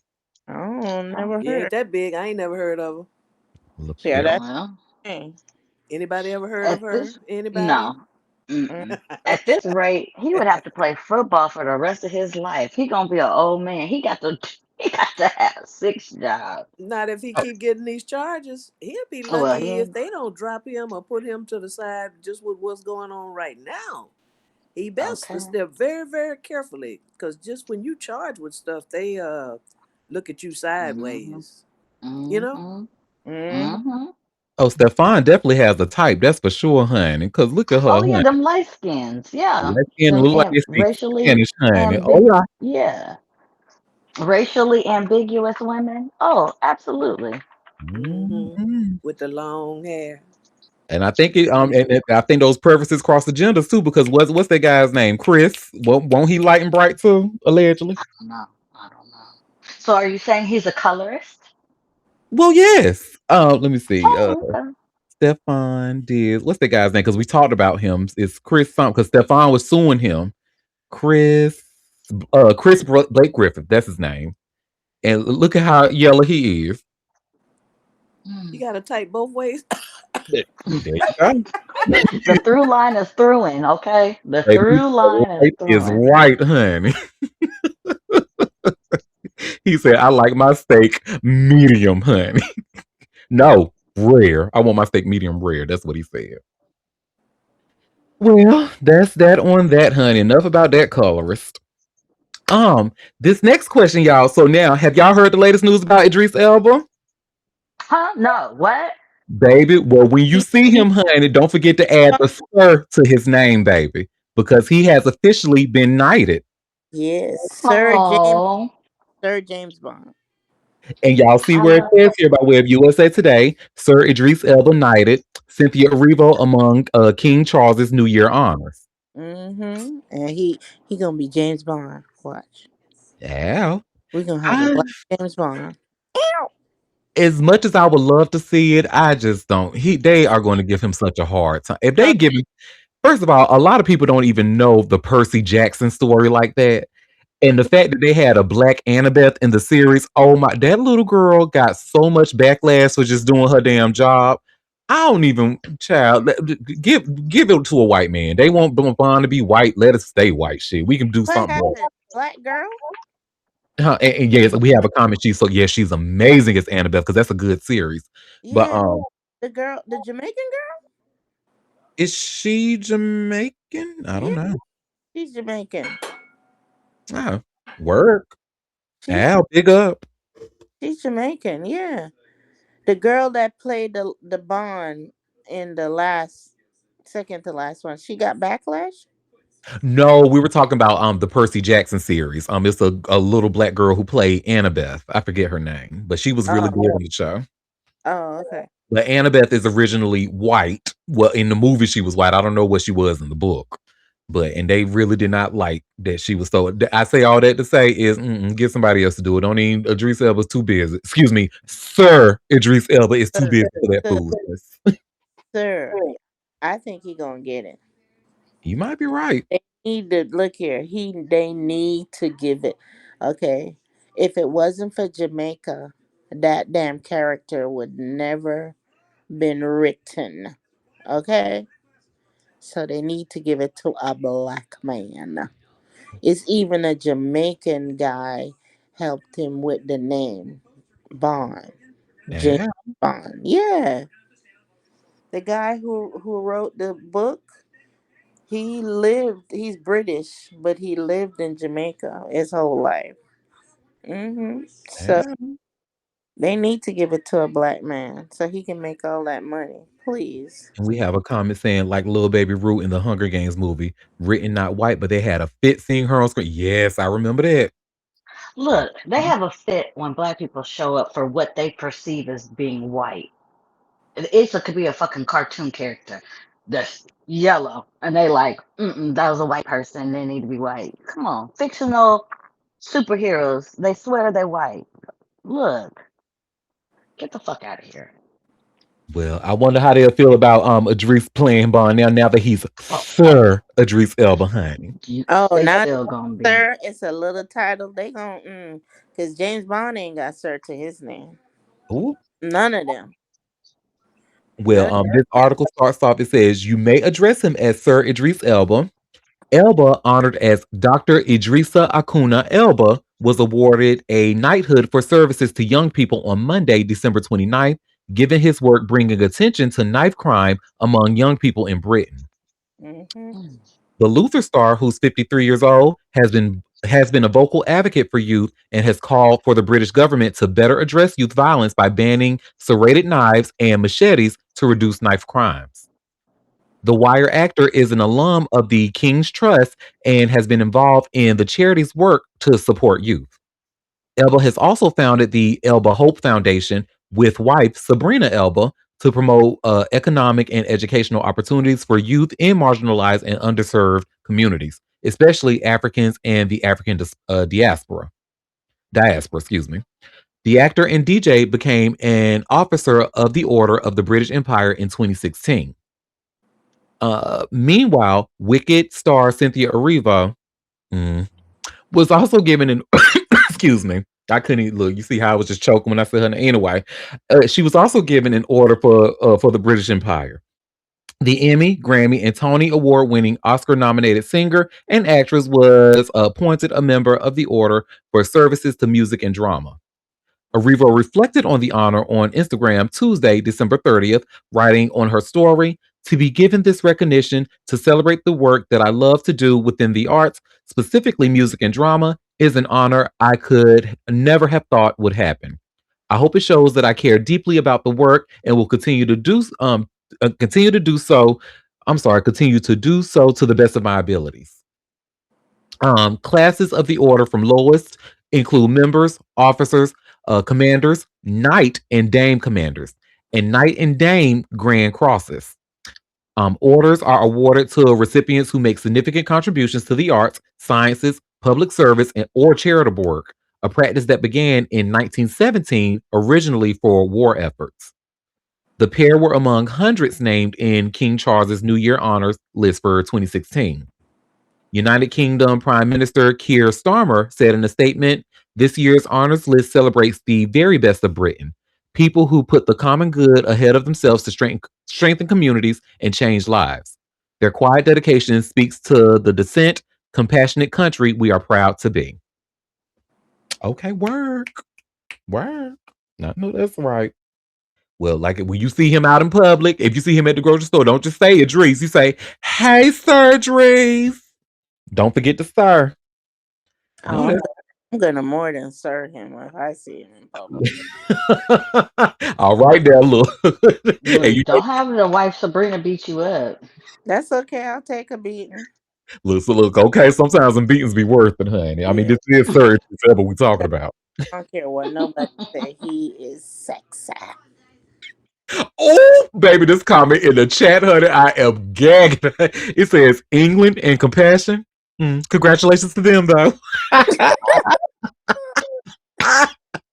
That is so true. Oh. TT to that comment. That is so true. With that, look here. Well, Well, maybe do y'all think the black delegation will trade Sir Idris Elba for Nicki Minaj? Do y'all think maybe we can make that happen? yeah, Absolutely. We already adopted him. What you mean? I'm so freaking We not. didn't even know he was English until after The Wire. Child. I knew Mm-hmm. he was He English ours. The because hell? I watched him on that BBC channel when he was that Luther, Luke. Ooh, yeah, baby, that's a good ass show. If y'all that, never seen Luther, honey, I look was it gonna up. say that. I love that show. that show was the shoe. So I knew about Idris. And shout out to Alice, honey. I know, look, y'all probably call me crazy, but Alice was my favorite on that damn. That white bitch is crazy, honey, and I'm Crazy, here for every moment. he is cray. Okay, crazy for cray. Yes, Ian Fleming's. His house is a I'm sorry, Auntie. His house is a museum. No. Um, what's his Nice. name? What's his name? Who put that in the chat? I forgot. Oh, And my puppy. yes, Moderna. You just listening? I need to hear your voice. Well, so I brought up Nicki Minaj because remember not too long ago, Gorgeous Moon brought up that there was some petitions on getting her ass up out of here, honey. Well, 70,000. yes, baby. 70,000. And now TMZ official report that thing got over 70,000 signatures, honey, to get Nicki Minaj's ass out of here. And you see where it says petitions to deport Nicki Minaj to Trinidad reaches 70,000 plus signatures. Wait. She not have no paper? No, she not Nope. had no paper. And she over here acting a fool. She not have Shouldn't no have asked paper. that. No. 70,000 ain't really a lot though. I mean, Eh, I know. You gotta get to 100,000. We need climbing. to be Don't worry. 700,000. You know. you need a And it, minute. We getting there. and wait, and I think well, her husband, because I know her husband is a citizen. Does that? No, Oh, okay. no, cause he a pedophile. He a felon. Oh, Ellen, that's right. I Yeah, forgot. he can't file for her. And plus, he got it with this new administration. Her papers ain't gonna go through. She better write. Well, Uh, that's what she been buddying up with them for, I'm sure. uh, that's Well, why. she broke too, so. That's why she kissing up to him, cause she trying to get some citizenship documentation. Oh, I know she not She No, illegal. I don't think she didn't have nothing to worry about that. I think she just really been trying to get this money. Well, like we said before, she did that whole thing with Jay-Z that wasn't fruitful.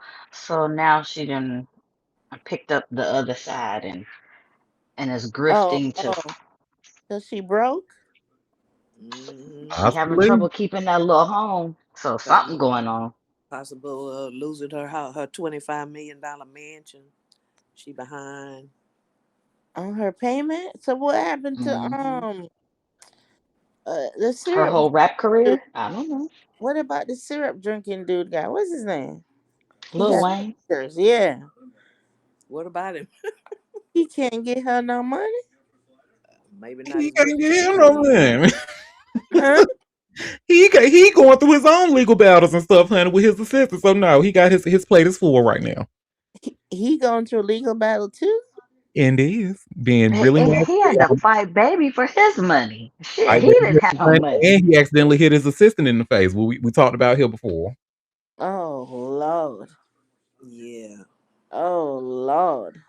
Well, They the gag oh, about this petition though is that it was possibly started by a barb. That's the gag. Not a bar. Good. Good. Girl, get on up out of here with that Republican stuff. And look. Hmm it starts off by saying a growing number of people want Nicki Minaj booted from the USA after her highlighted appearance at Erica Kirk's Turning Point USA event, and the charge might have been started by one of the rapper's diehard fans. Mm. Shortly before the ball drops for 26 today, the Change.org petition to deport Nicki Minaj to Trinidad surpassed 70,000 signatures. Fans really dislike how she became Nicki Minaj.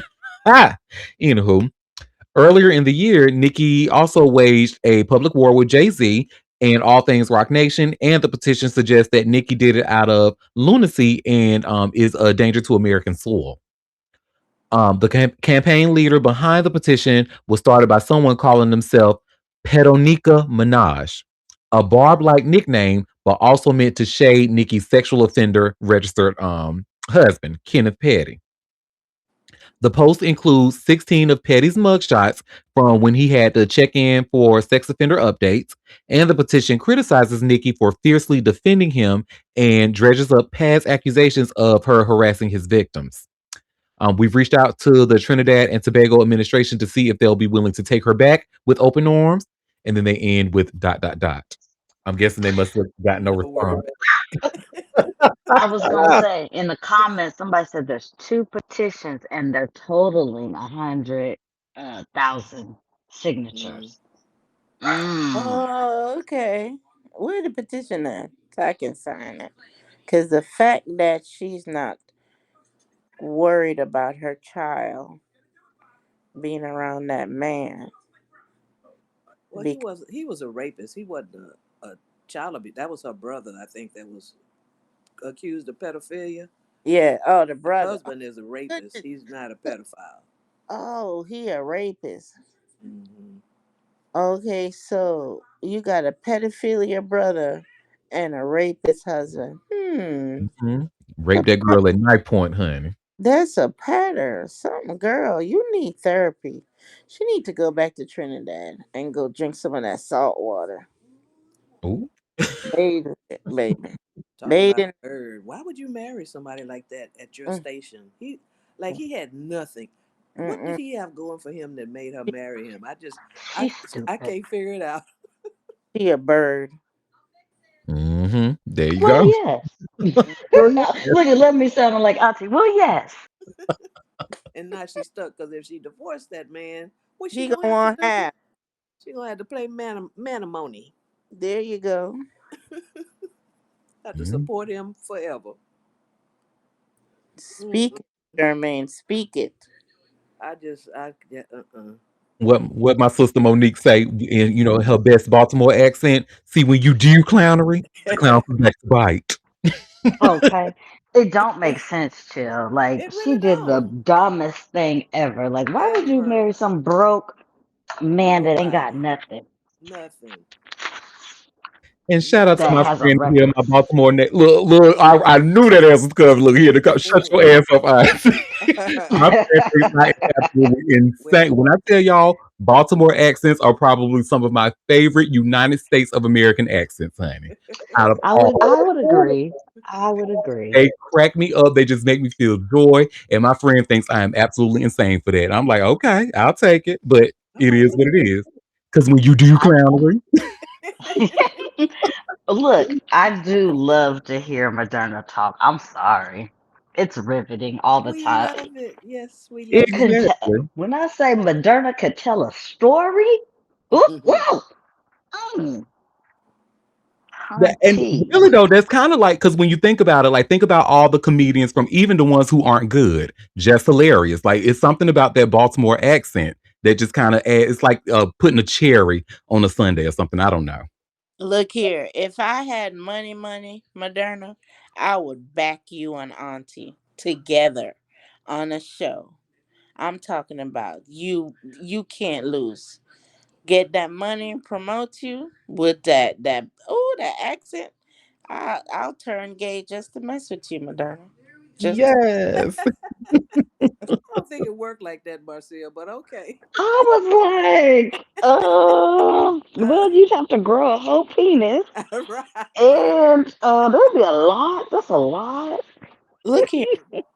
Get some injection by the time. You never know. Something can happen. Well, you could go trans. I mean, Go, that's Moderna. And I'd love to introduce us like this oh, is and add some height. this is my husband, Moderna. You gotta break your bones and get taller. And say, come here, sexy. Say hi. Yeah. Well, That's y'all remember when Jelena was talking, he actually mentioned, and I actually meant to tell him when he was here because he said like, what he plans to do is he actually want his own like empire when it comes to his, putting out his content and stuff. He Right. did mention Dame Dash. He Right. And did. right, and all the stuff that I wanted to tell him why he was here, and I meant to mention it, but it just totally slipped my mind. No, baby, let's stay far. If you can, stay far, far away from Dame Dash ass. I think he know that by now. I think he meant before the Okay. yeah, because Child. So y'all remember the last time we talked about him, like we learned that his company's assets were planning to be auctioned off. right. They have been auctioned off, and child, I have by way of all hip hop, y'all see where it says Damon Dash Bill Company auctioned off for $100, child. Stop, stop. $100, baby. You So better tell him a we lucky winner from could my have bought giveaway could have bought Dames we could have bought a film company. and could have and could have, honey. That That's not, embarrassing. not That's $100, embarrassing. honey. Boy. $1. You, What's really embarrassing that you the amount was actually $100.50. not mm, mm. When I tell you, because you know what happened? Because 50 and whoever else already got the good stuff. So I'm sure it wasn't much left once they got hundred the dollars. rights to the other stuff. $100, honey. So, Mm, Dame, that just sound like you need some hot tea, cold cash, honey. Right. Anywho, mm. Embarrassing. Look here, Moderna. Short people can give love too. Don't play with me. look, I tried to tell him, honey. He ain't trying to hear that. Short people I'm telling my can. life was changed by somebody who stands at 5'7". That's all I'm gonna say. Short people can give love. Okay, we can get into crevices that no other people can get into. Don't play with me. All the nooks and crannies, honey, like an English muffin. Anywho, Damon Dash watched his film production company get sold for a measly $100.50 at a Tuesday court auction. But the hip hop mogul's financial problems are far from over. The former Rockefeller Records co-founders of Poppington LLC was put up for auction to help pay down more than $1 million in damages from multiple defamation lawsuits. Only one bidder showed up. Um, Mike Muntaser, CEO of Muddy Waters Motion Pictures, placed the winning bid according to the Post. Ironically, Dash owes Muddy Water Motion Pictures over $4 million, which caused the auction of his assets. The legal fight started over their work on the independent film Dear Frank. In 2022, a New York jury found Dash liable for copyright infringement related to the film. A federal judge later upheld that verdict, and Weber also secured the separate $4 million defamation judgment after Dash made statements about him on a business podcast. The sale included rights to Dash's best known film, Honor Up, which starred Dash, Cameron, and Stacey Dash. Hmm. Other films in the package were the sequel to Honorable, a documentary, Welcome to Black Rock, and a personal film, We Went to China, Our Search for Like Minded Individuals. Dash filed for bankruptcy in September, claiming he had only a few $1,000 despite owing $25 million in federal and state taxes, child support, and other debts. Filmmaker Josh Weber will still be owed nearly all of his $4 million judgment against Dash after this auction. The $100.50 sale barely makes a dent in what Dash owes. The legal fight already triggered the sale of his one-third stake in Rockefeller Records for $1 million at auction in November of 2024. The state purchased the shares to recover $8.7 million in back taxes owed by Dash. Jay-Z had tried to block the sale through legal action, but the auction went forward anyway. The state now owns a piece of the company that released Jay-Z's debut album. Dash's legal problems keep growing. Josh Weber and attorney Chris Brown filed a new $10 million lawsuit against Dash in Los Angeles federal court last week, which we talked about. The lawsuit claims Dash ruined Weber's $10 million deal to direct and produce a film called Torn by publicly calling him a criminal and threatening RICO charges. According to court papers, Weber had secured the $10 million agreement in August of 2025. But the deal fell apart weeks later after Dash appeared on The Breakfast Club and made statements about Weber. Dash then sent Weber a text message threatening to file a civil RICO case and demanding $100 million. He posted the message on Instagram with mocking captions. The lawsuit says one investor demanded Weber be removed from the Torn project because of reputational risk from Dash's accusations. Ooh, honey, what Mary Cosby say, honey, in the Real Housewives of Salt Lake City? Ooh, it's a lot going on. A lot going on. Baby, a lot going on. But $100.50. Like I know he is annoyed, honey. Ooh, I know he is annoyed. He needs to just leave, go to non country and hide. And listen, you better call up Russell Simmons. Oh, allegedly. That's Yeah. all I was gonna say, but you said it for me, baby. It's crumbling. Ooh, I know he feel like a cockroach. Mm-mm. Well, that's that on that, honey. Well, our next story, y'all, honey, when you know you play that sports ball, especially in the NBA and you on TV, you really got to watch what you say. Cause if not, your ass gonna get fined. And not just any like a little cute little maybe $100. Not like the Dame Dash's auction type of fine, well $100 50 cents. No, baby, you're getting fined thousands of dollars. Like 25,000. And ex Jalen Green. Cause his ass, and y'all see I have this TMZ article here. And you also see where it says NBA's Jalen Green fined for dropping F bomb during teammates' live interview. So Jalen Green's unfiltered approach to hyping up his teammate during a post-game interview just set him back a chunk of change. Because the NBA just fined him $25,000 for dropping an F bomb on TV. Now, in case you missed it, Green crashed Colin Gillespie's Q&A on Monday after scoring 25 points in the Phoenix Suns' 115-101 win over the Washington Wizards at the Capital One Arena. And they actually have a short clip of this exchange here. I mean, it was child. Look, we have a comment. A chunk of change being 25K is crazy. Exactly. All because he said that one little F bomb, honey. But you know better. My teammates have been finding me. Guys. Perfect timing. Yeah. I can't fuck with you. Oh my God. On live TV, bro. Family show. I don't care. Yeah. My dog. Yeah, I mean, when you got teammates like that, DB, Book, Mr. Consistent. Thanks, brother. All right. Is that's the new nickname now? No, that's Dave's Villain Jr., but he's been consistent for us every night, getting us going every single night, every single day. So we appreciate you for your hard work. Oh, I appreciate that, brother. Yes, sir. See you back there. So not only did he drop the F bomb, honey, he gonna end it with, they was like, "Oh, dude, this is a family show. I don't care." That's why that ass paying $25,000. Watch your mouth He felt on that money TV. leave his pocket as soon as he said it. He already know that's against the FCC. That ain't even just the NBA. Mm-hmm. Ooh, we have a comment. Nobody finds Trump. Dot dot dot.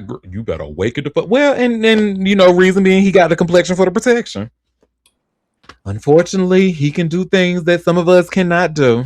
And Well, he has total control over the FCC. He put his buddy in charge, so no, he's not gonna get fined when baby, he says it. when y'all ready to revolt, I'm gonna be here. I being ready. I'm just not gonna do it alone. So I need more people to be angry enough, but okay. now, look, I don't Y'all think ain't y'all ready angry for a enough for revolution like me. that. Like, a lot of people, honey, they swear they ready, but I don't even. The motherfuckers can't even. Motherfuckers can't even block boycott Target, right? You know what I'm saying? Like, Okay. Did I see something with some niggas that was in the Divine Nine at the damn Target? A picture? I bet you did. I wouldn't doubt it. I don't know. I thought I saw something. I didn't know what. I said, you know what? They better be glad that that thing auto scrolled on me because somebody was gonna get talked about real bad. Now, it did make a little bit of an impact. The boycott did make a little because Target's numbers have been affected, but it just didn't. There are people that are like, it's almost like they're bragging about, oh, I still shop at Target. Like, girl, nobody cares that you stand for nothing. But if anybody could have told you how this was gonna go, baby, it was the black queers. Because we done said and told y'all, as I remember back in, when was this? 2011, 2012, maybe. And when Chick-fil-A came out and saying all that fuck shit about gay people, and the black queers like, hey, y'all, this ain't right. We need to kind of say something, because then we also learned that Chick-fil-A was actually funding anti-gay legislation over in Africa. So yeah, so we was like, but baby, what the black church do, honey? They took a picture of them, all of them holding up Chick-fil-A sandwiches in the air, honey. Just I'm like, oh, okay. Okay. Look, no, so we have a comment. I believe that none, no solidarity whatsoever. But when y'all The ready, I'll be here. the one thing, the Target boycott did do some damage to them. They are down in the dumps. Now, Yeah. that last boycott that we were supposed to have before the Black Friday, yeah, we didn't do. I mean, there was a little bit of damage, but it wasn't enough commitment. People still wanted to get they, you know, I guess presents for their children, Whole time y'all could have spending went all with that money. Five Below or something. I don't know. It's just like, oh, it's just that old, like the old folks used to say, honey, if you stand for nothing, you'll fall for anything. And they be falling, child. They be falling. Hard. And my whole thing is, I've always lived by the Martin Luther King quote, like, an injustice anywhere is a threat to justice everywhere. Everywhere. So I just don't. But that's that on that, honey. Everybody can't be Auntie Derek. Everybody can't be a puppy. Everybody can't be a gorgeous moon. Everybody can't be an icy chili and Ashley. Yeah, because you So ain't gonna see me in no goddamn Target. That's this dead. It's a wrap. everybody don't move with integrity like we do. So that's that. Well, honey, Hmm. speaking of moving with integrity, baby. So are y'all familiar with the rapper Dave East? Mm-hmm. Okay. Have Well, y'all yes, I heard have y'all heard rumors about, because I know I've heard these rumors, but the word on the curb is that Dave East is like a pro at being a homosexual. Like they am. say No, I didn't know that. yeah, they say like especially before he started rapping, they say he never had no house of his own, honey. But he was, when you see him at somebody's house, he was laying dick down to stay up in there and was putting in work. So that, yeah, they say that he likes to fuck for a place to stay. That's what people have been saying about Dave East. Now, nobody has confirmed. Like, this is only rumors. These were only whispers. Nobody has come out to say anything about that. But what one person did come out to say is that Dave East scammed her out of $30,000, honey. And y'all see, I have this link from Hot New Hip Hop. Dave East accused of scamming woman out of 30K. Look, we have a comment. Look, good sex is work. You right about that, honey? You are Look, he right. looked like a homosexual. Come on, look at that face right there. He looked like he's scamming some. Oh my god! And he. Let me be Ah, quiet. oh, we have a comment. Dave East, I can house him for a little while. I look. No, that's right, honey. Well, there's a quick clip in here. Let's see what this woman has to say about being scammed out of $30,000 by Dave East. You don't. If I could save one girl from going through what I went through last year, please, because I almost killed myself. It destroyed my life, my career, everything. Bro, he sold her for all her money, bro. She got proof and everything, bro. He stole 30K from her, bro. Messages. Look, he's saying I love you. That's David Brewster. That's his email. That's his email after I blocked his ass. He's writing you on the email. Yeah, you had the bread. You had a lot of bread. He's writing on all these things, bro. Because Dot scouted me out for him at his listening party, and Dot said, "This girl's into you. This girl's into you." I believe her. She don't Dot. She don't Dubai. She don't Dubai. I believe her, bro. She know Dot, bro. She's telling the truth, bro. Yo, twin, this shit is serious, bro. East took $30,000 from this girl, bro. I'm tired of this. Have a baby and all that, bro. I'm That's about to baby have a shower baby money. in like 2 weeks. That's 30. You about to have a baby, nigga. Who the That's baby 30. bum? Nah, go to the kid in your stomach. He really took that money from you, right? Yes. I'm not gonna come and start speaking about this unless it's real. Like, I don't have anything to hide. So you've been in East Crib before. So you've been in East Crib before. I lost everything because you've been that in East motherfucker Crib. last You've been year. in East Crib. You've been in his house. Lane, Halsey Lane in New Jersey. Yeah! Mm-mm. She said, "You Why get to did his she house," give and these she said the street motherfuckers? name in New Jersey. Why, women? Why are y'all giving these men money? No, I'm not giving you money. Because he put it in, like, what Funky Dineva say? He making her feel good in between her legs and in her butt. That's why she was getting to give him all that damn money. Well, you can't look. Don't cry if it was that damn great for you to give up fucking $30,000. No, stop giving these motherfuckers money. What the fuck? Listen, I would never be in that position. However, I've had some stuff in my day that was really good that I wanted to pay $30,000 for it. If I had it, maybe I would have. But no, but look, we Ain't don't comment ain't one nothing question, that but good. It's good, but it ain't that good. well, I don't know, Looking at my girl. bank account. No, don't look at my shit. Ain't you a rapper? Don't you make money? What the hell? That would have been my question. What you need my money for? The fuck? Well, you know what? I should be like Jelani. I was about to say something, but maybe I should save it for a book, like Jelani.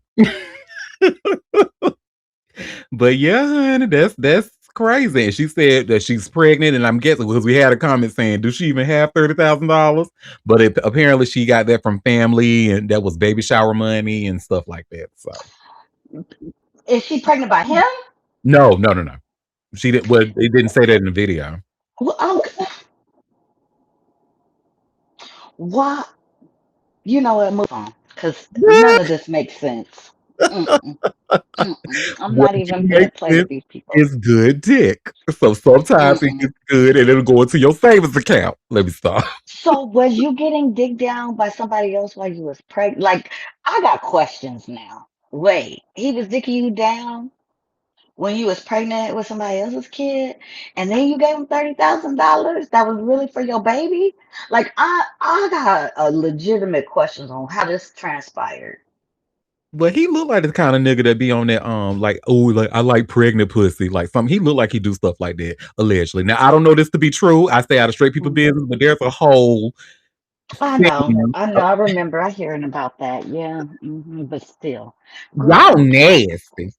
mm, girl, you gave him your baby money.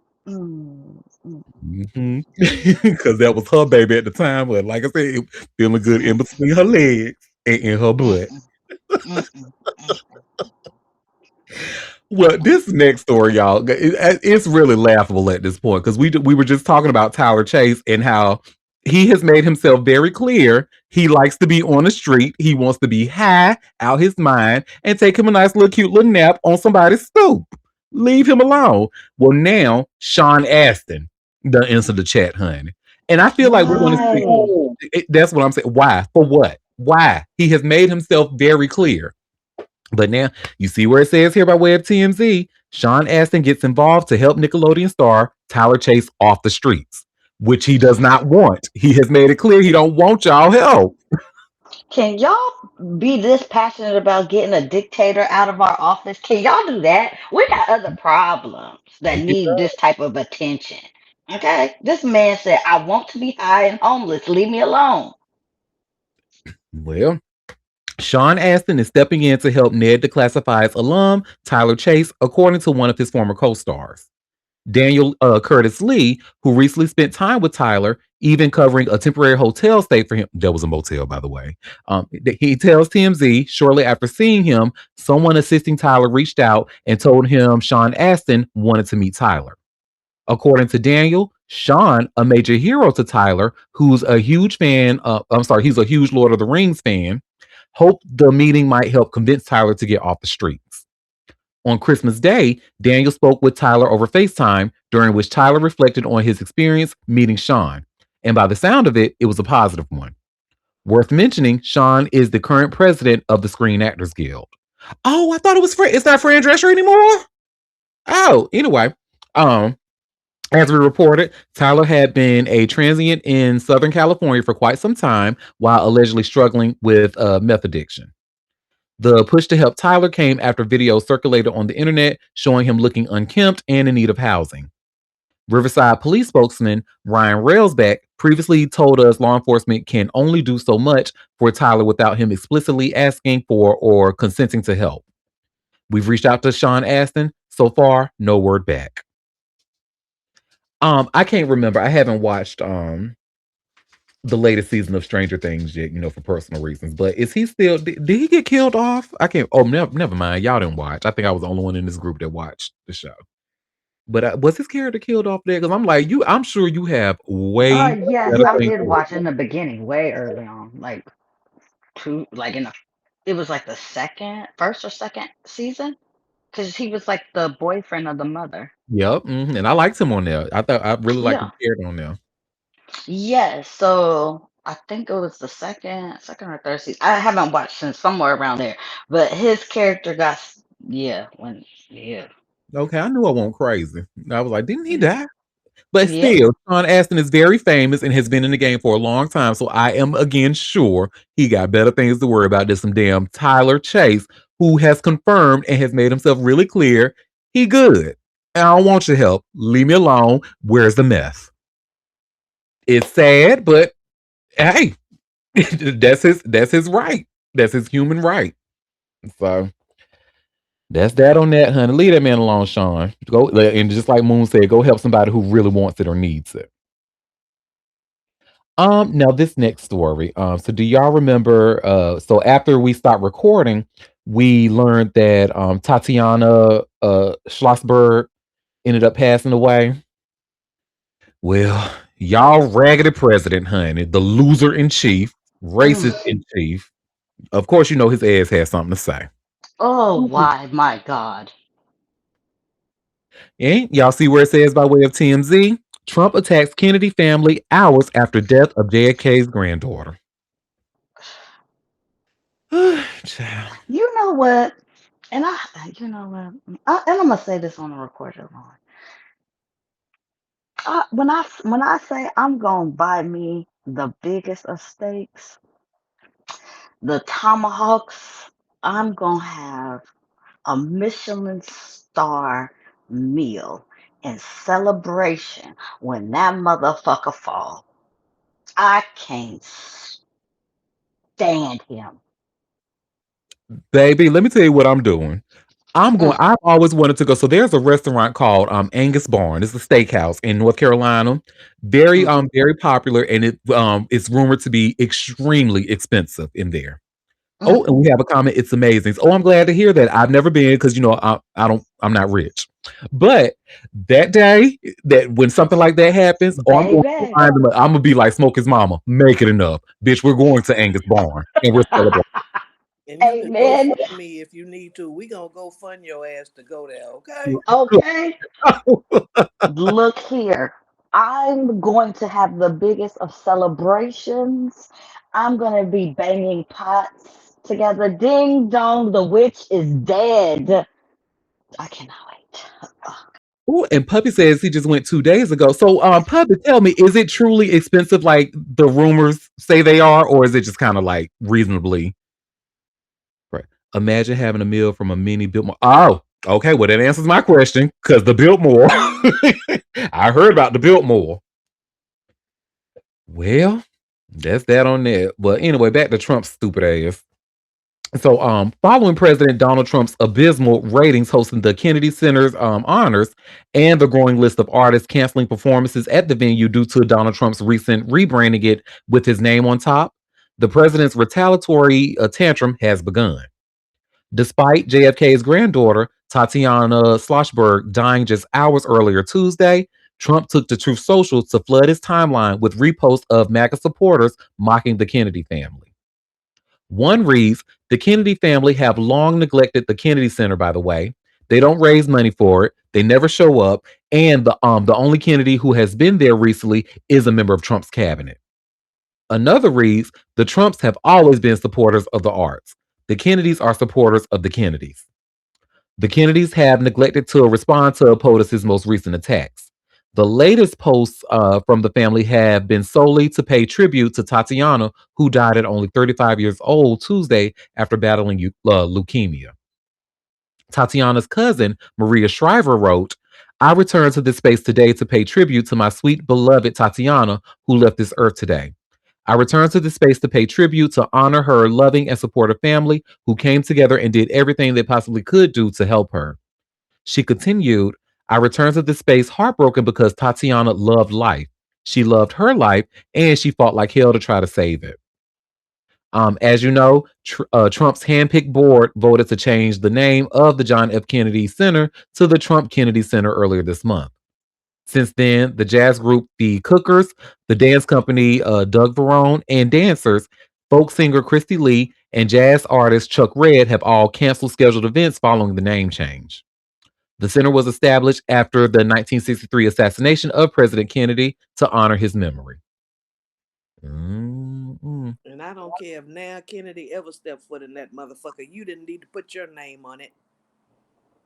Yeah, How Exactly. about them that? I raggedy don't ass care. truth soldier, his I little don't care. people.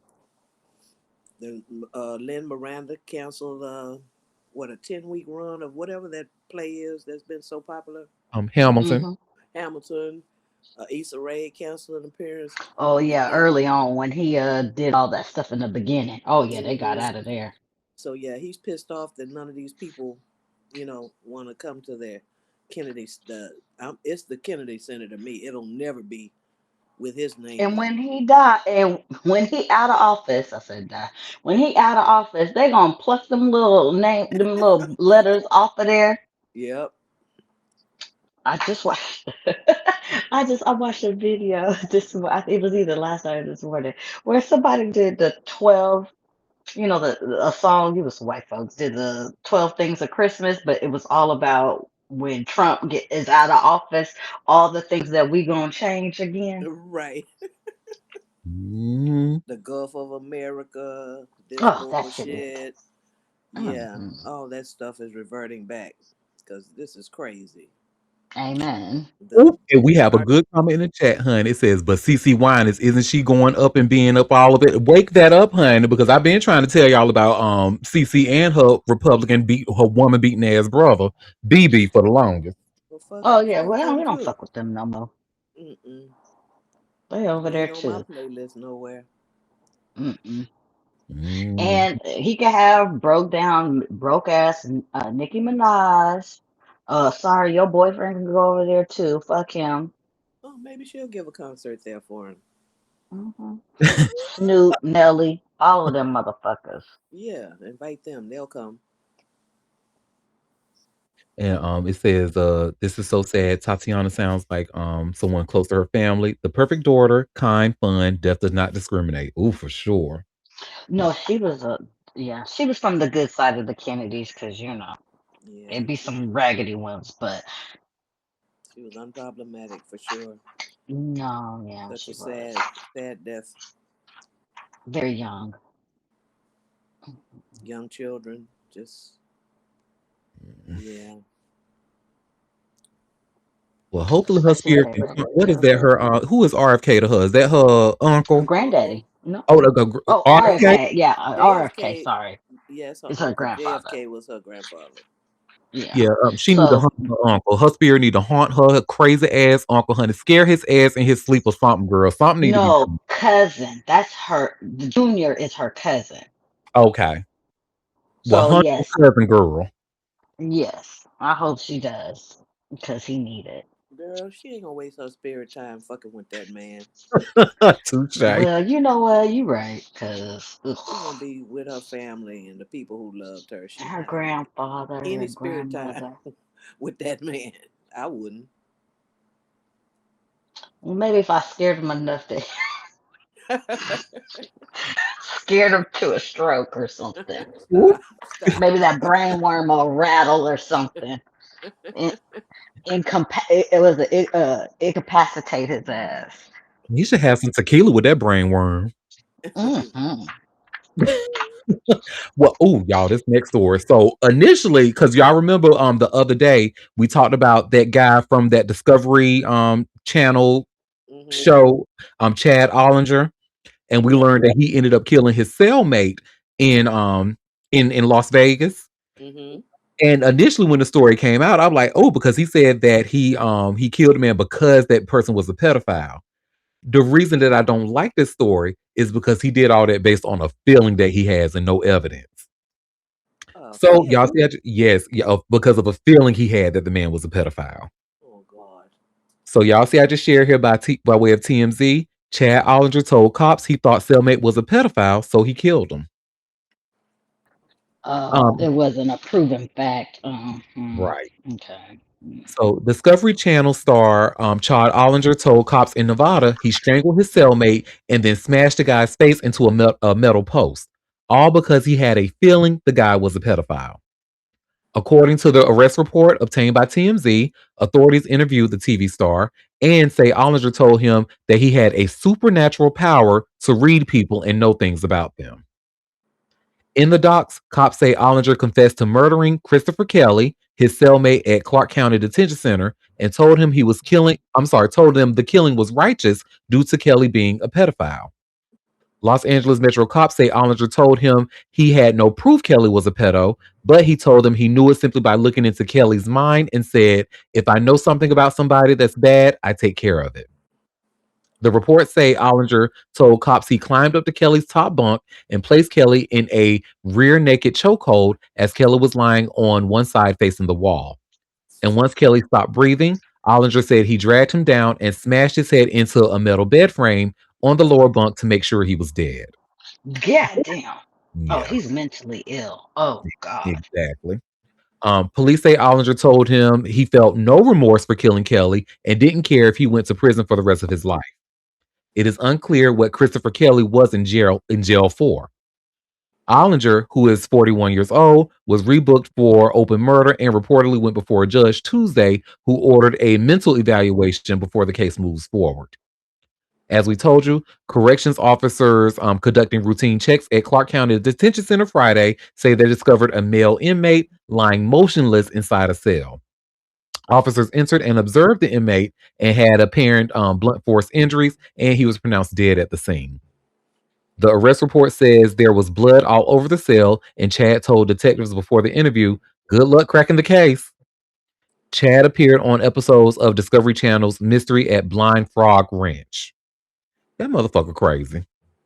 Put his ass in solitary confinement and throw away the key, honey. I'm sorry. Look, we have a comment that was an insanity plea. Or another one says, give him the needle. I have a feeling he doesn't need to be here anymore.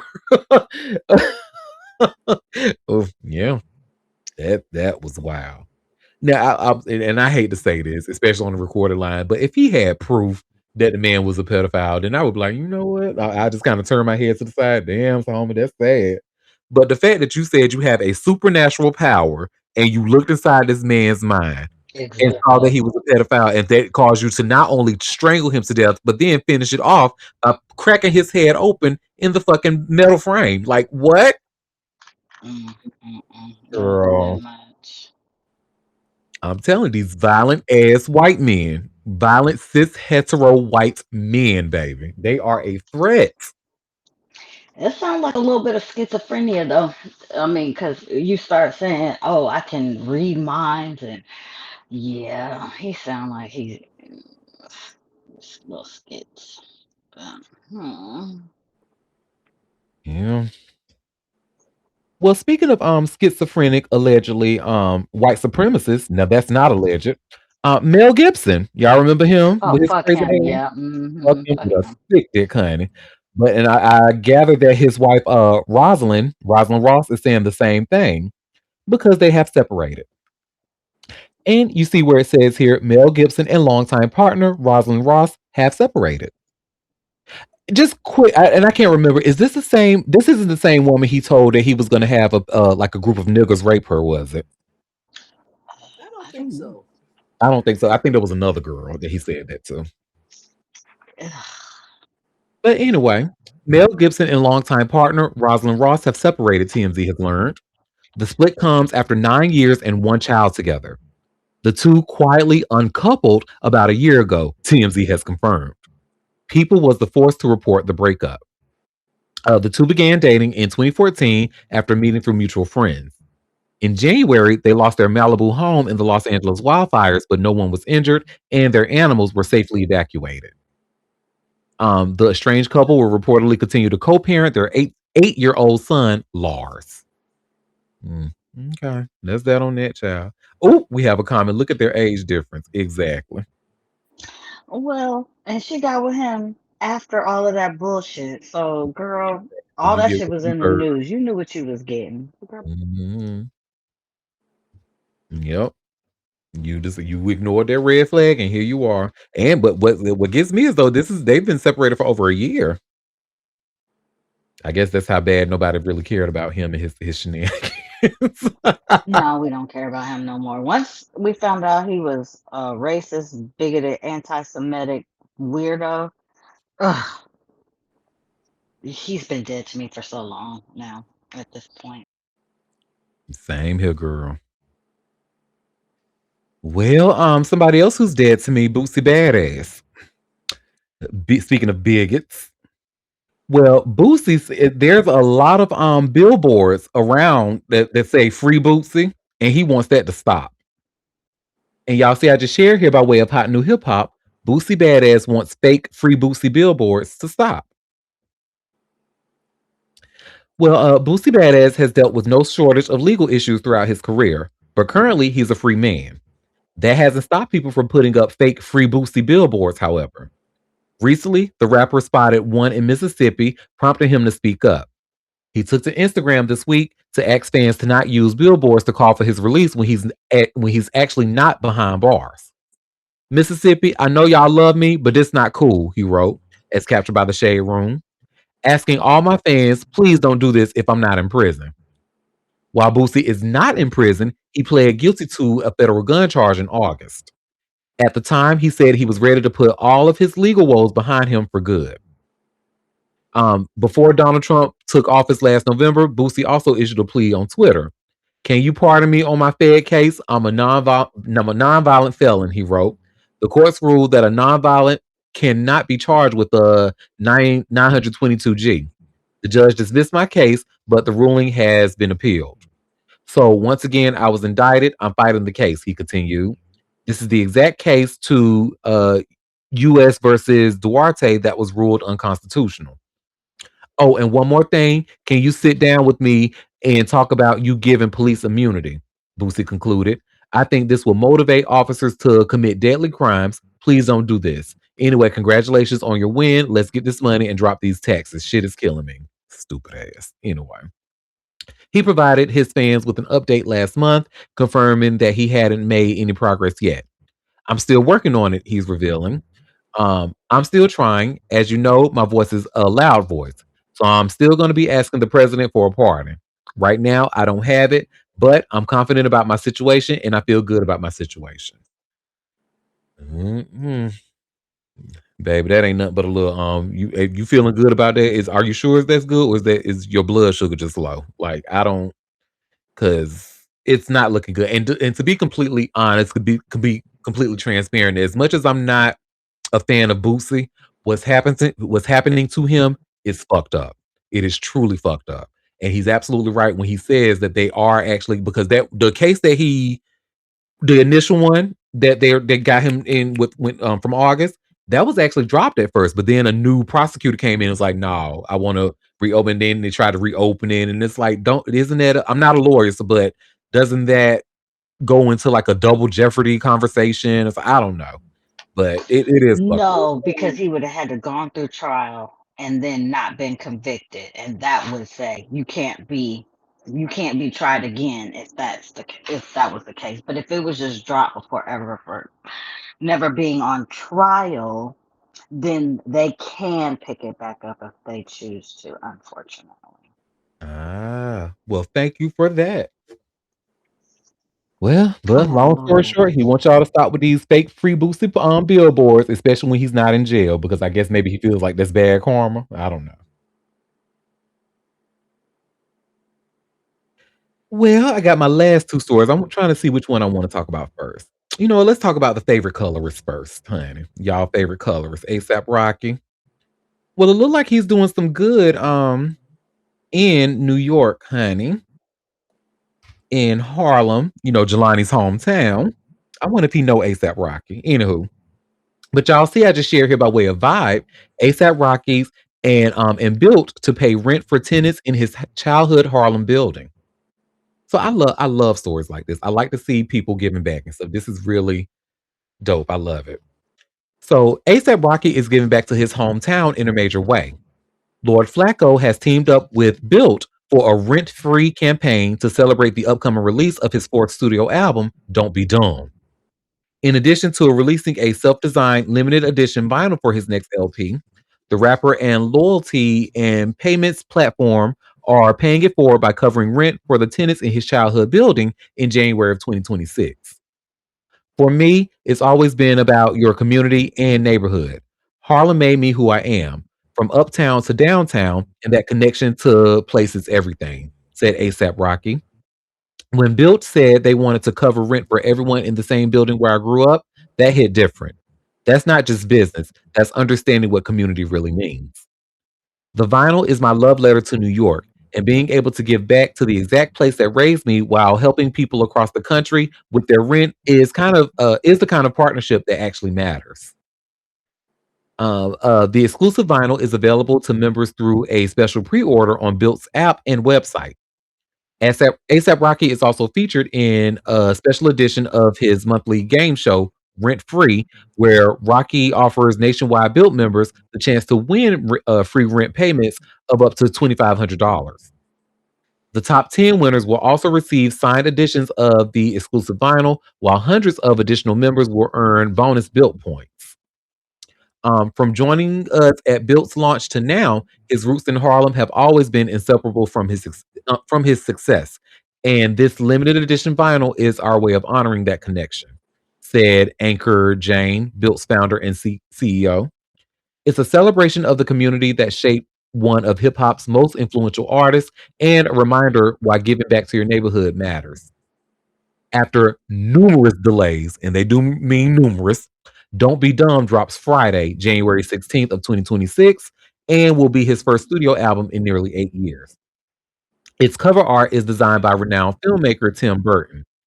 Although an official track list has not been unveiled, it's been reported that Rocky's 2022 track Riot, Rowdy Pipin', may be the album's first single. Mm, okay. Well, back to the paying for the covering the rent, because Kodak Black did something similar, and even though he's extremely problematic, it's always nice to Rapist. see people, especially around this time of year in January, the beginning of the year, where a lot of people are really having a hard time. So this is nice. I like to see stuff like this. Yeah, but being a colorist and being a rapist is two different things. So Kodak is a rapist, went to jail. It is not alleged. He went to jail for that.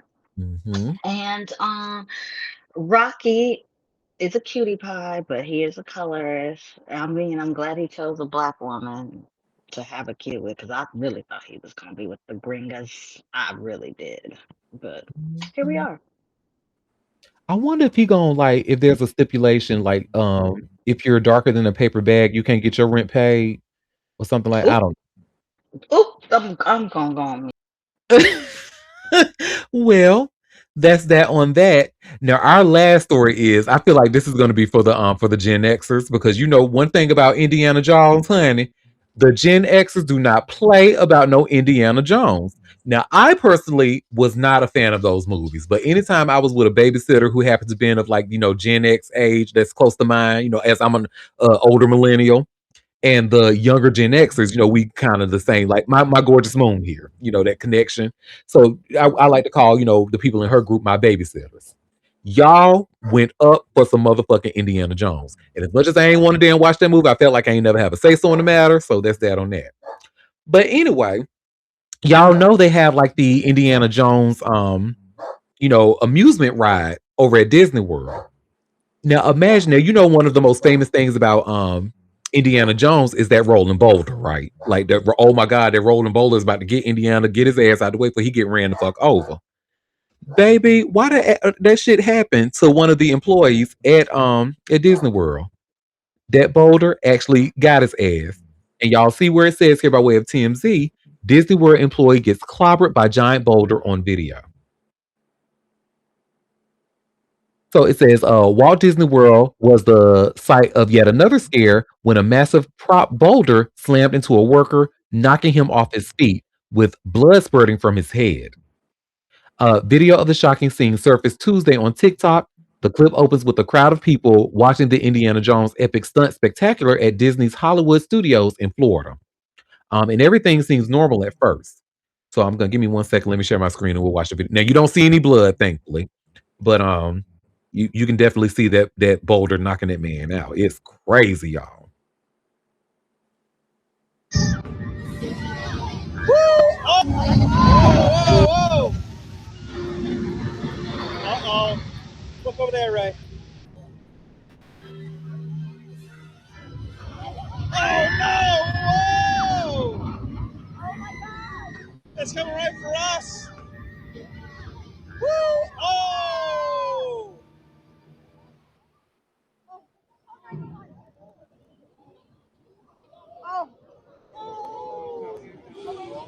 Ooh. Wait, like for real? That guy, oh. Okay. He's all right, girls. He's okay. Clap, clap, clap, clap. He literally saved our life. That guy. That guy literally saved our life.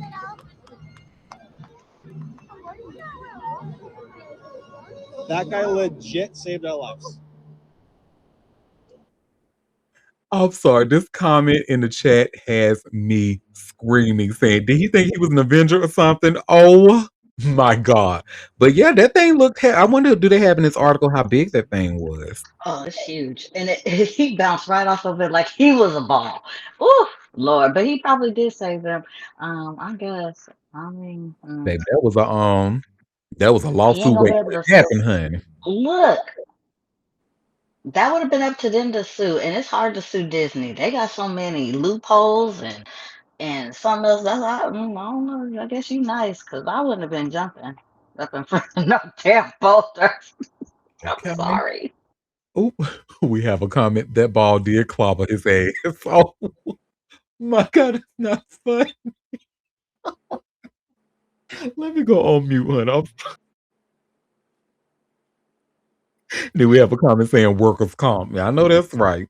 Yeah, it That's looked the really only good. thing they probably gonna give them. Disney stingy. Mm-hmm. Workers' You know comp that and some tick cotton guy. candy. They probably ain't even gonna give them the cotton candy. They're gonna be like, you know what? No, do you want workers' comp or the cotton candy? Bitch, you can't have both. Well, you know they didn't. That when that lady went to Disney with her husband and they went to one of the restaurants, told them she has an allergy.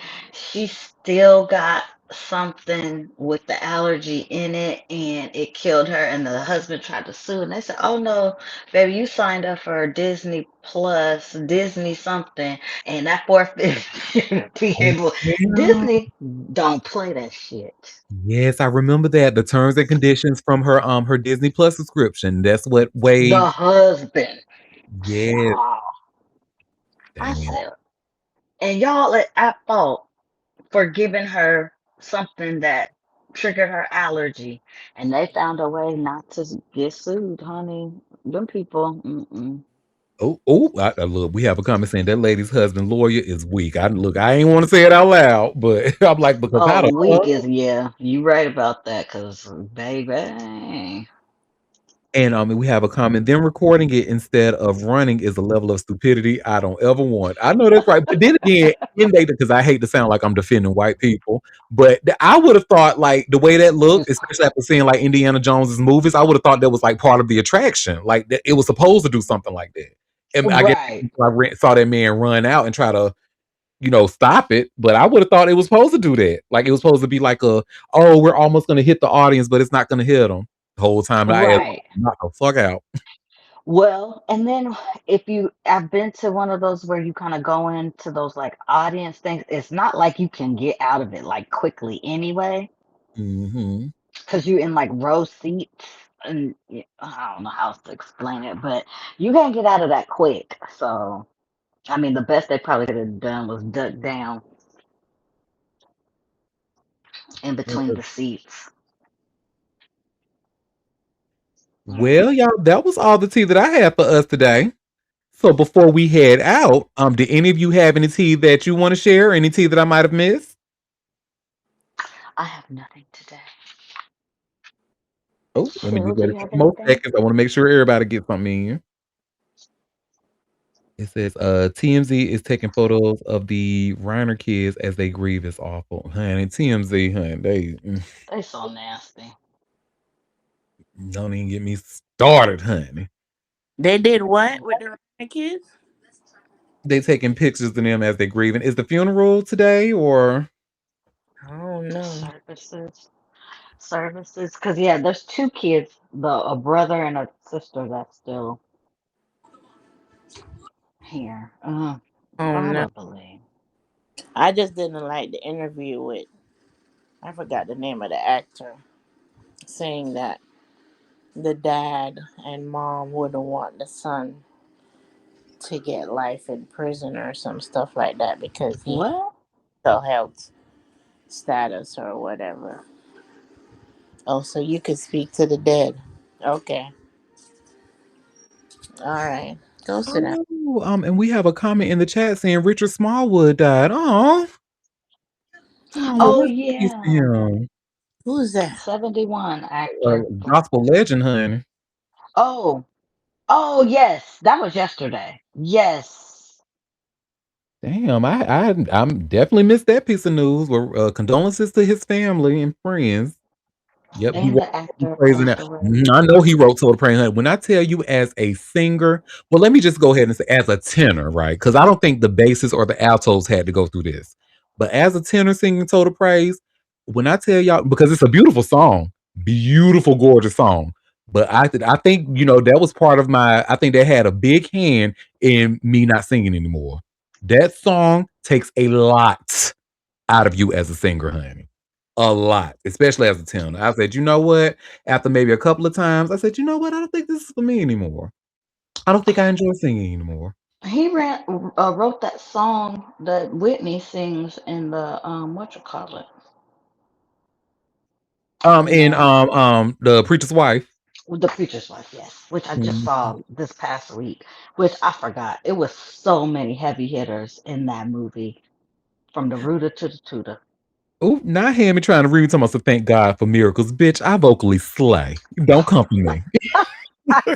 Ah, Hammy is I got so vocals for cold. days, honey. Don't come for me. Hammy is so cold. Say any good shows you guys saw over the holidays? No, not that I can. Uh-uh. I I just saw the preacher's wife, and I hadn't watched that in years, and it was just so delightful. For some reason, I needed a quick laugh, so I went back to rewatch the Kevin Hart and Z-Way interview. And that girl is so damn stupid. And she said, well, she was like, "So you stay with the job. Do you also want money or are you Nigerian?" The, the shit that girl be asking, I'm like, how does she come up with this shit? Because she, she's a comedian too. she said, in the special, you talk about your little dick. And he was like, "That's not how I said it." Oh, she said, I enjoyed Boots on Netflix about a gay guy who joined the Marines boot camp. It was actually good. Favorite Tours actually recommended that show as well. And then we have a comment, safe space on Tubi is funny as fuck. I'm just happy to see this person who just wrote that. I'm happy to see this person is actually talking positively about Tubi because there was once upon a time, honey, you couldn't even look, you see me to check, go to hell. You see, once upon a time, like, you couldn't even. That bitch would be caught dead. Don't even put that bitch TV on no damn Tubi, honey. Tubi on his TV, absolutely not. Throw the whole TV away. No. Heck, I'm with Moderna. Throw the whole TV away. That TV shit is garbage. Oh, I'm gonna check out Safe Space. I'm gonna check out Boots too. But yeah, Well, I hope everybody have a happy New Year's Eve and welcome in the new year. I can't believe the end of the year. I remember January I was cussing Auntie out. I know, right? I Goes was, by fast. dang, look at like, oh, somebody in Twitter asked me if my crew and me still talk. I said, what? He's like, Auntie and the other lady. I said, yeah. y'all don't open space somewhere. I said, no, we don't do Twitter. Hell no. Nope, We go bring to it right over here to Chatmosa, honey. Chatmosa. You search Auntie's Twitter page and you'll see the information and just click on it. That's all I could tell them. I go to chatmosa.com. Mm-hmm. Okay. Well, y'all Look, have a great what's day. the singer name? Olita Adams, honey, where she said, "I don't care how you get here, just get here to Chatmosa if you And can." I'm telling you, get here again. And if you don't get here, that means you were meant to get here. So bye. No, and also, please, you all, please be safe tonight. To those, please have the time of your life and bringing in the new year, but please be safe. We are way past drinking and driving. If you want to get buzzed, if you want to get inebriated, do that, but do not get your ass behind the wheel and being Who you inebriated. talking about? Anybody in this room apart from Moderna? Hell, no, nobody, no one in this room would Nobody. know. I We know we still all ain't driving nowhere. I know Honey ain't driving nowhere. Happy. I don't know where Happy is. Moderna is the only person in this group that be shaking their leg and living. I live my life through Moderna. got. His Isaiah, and y'all asked, did you mention that the guy from The Wire passed away? Yeah, I think his name was Isaiah Whitlock. Let me just make sure. Isaiah, or is it Washington? Let me see. If you in Happy. H Town, they say the cops gonna be riding. They gonna have prosecutors, phlebotomists. If you refuse the breathalyzer, they draw your blood right there. They don't even want the cops to come off the street to have to take you to the hospital for all that or nothing. They gonna book you right there. You out of here. Mm. So just be aware that You hear that, Moderna? they I'm not. they're watching. I'm minding my business, Moderna, but I'm also letting you know your business while I'm minding my business. Mm-mm. Okay. And yeah, it was Isaiah Whitlock Jr. That's who passed away. So shout out to him. I liked him. I liked him in The Wire, and he was funny in Atlanta. With Childish Gambino, his show. He played his father in that show. Oh, okay. Yes. Well, y'all. Well, I want to wish you all, because by the time we join each other next time, it will be in the new year. So I will see you all tomorrow in the new year. But until then, thank you for taking time out of your busy day to come and sip tea with me. And we will be back tomorrow in the new year at 12:30 Eastern Standard Time for another live show if you can make it. So I'll see y'all tomorrow. Same as Bye. the old year. Bye. Bye. Happy New Year, everybody.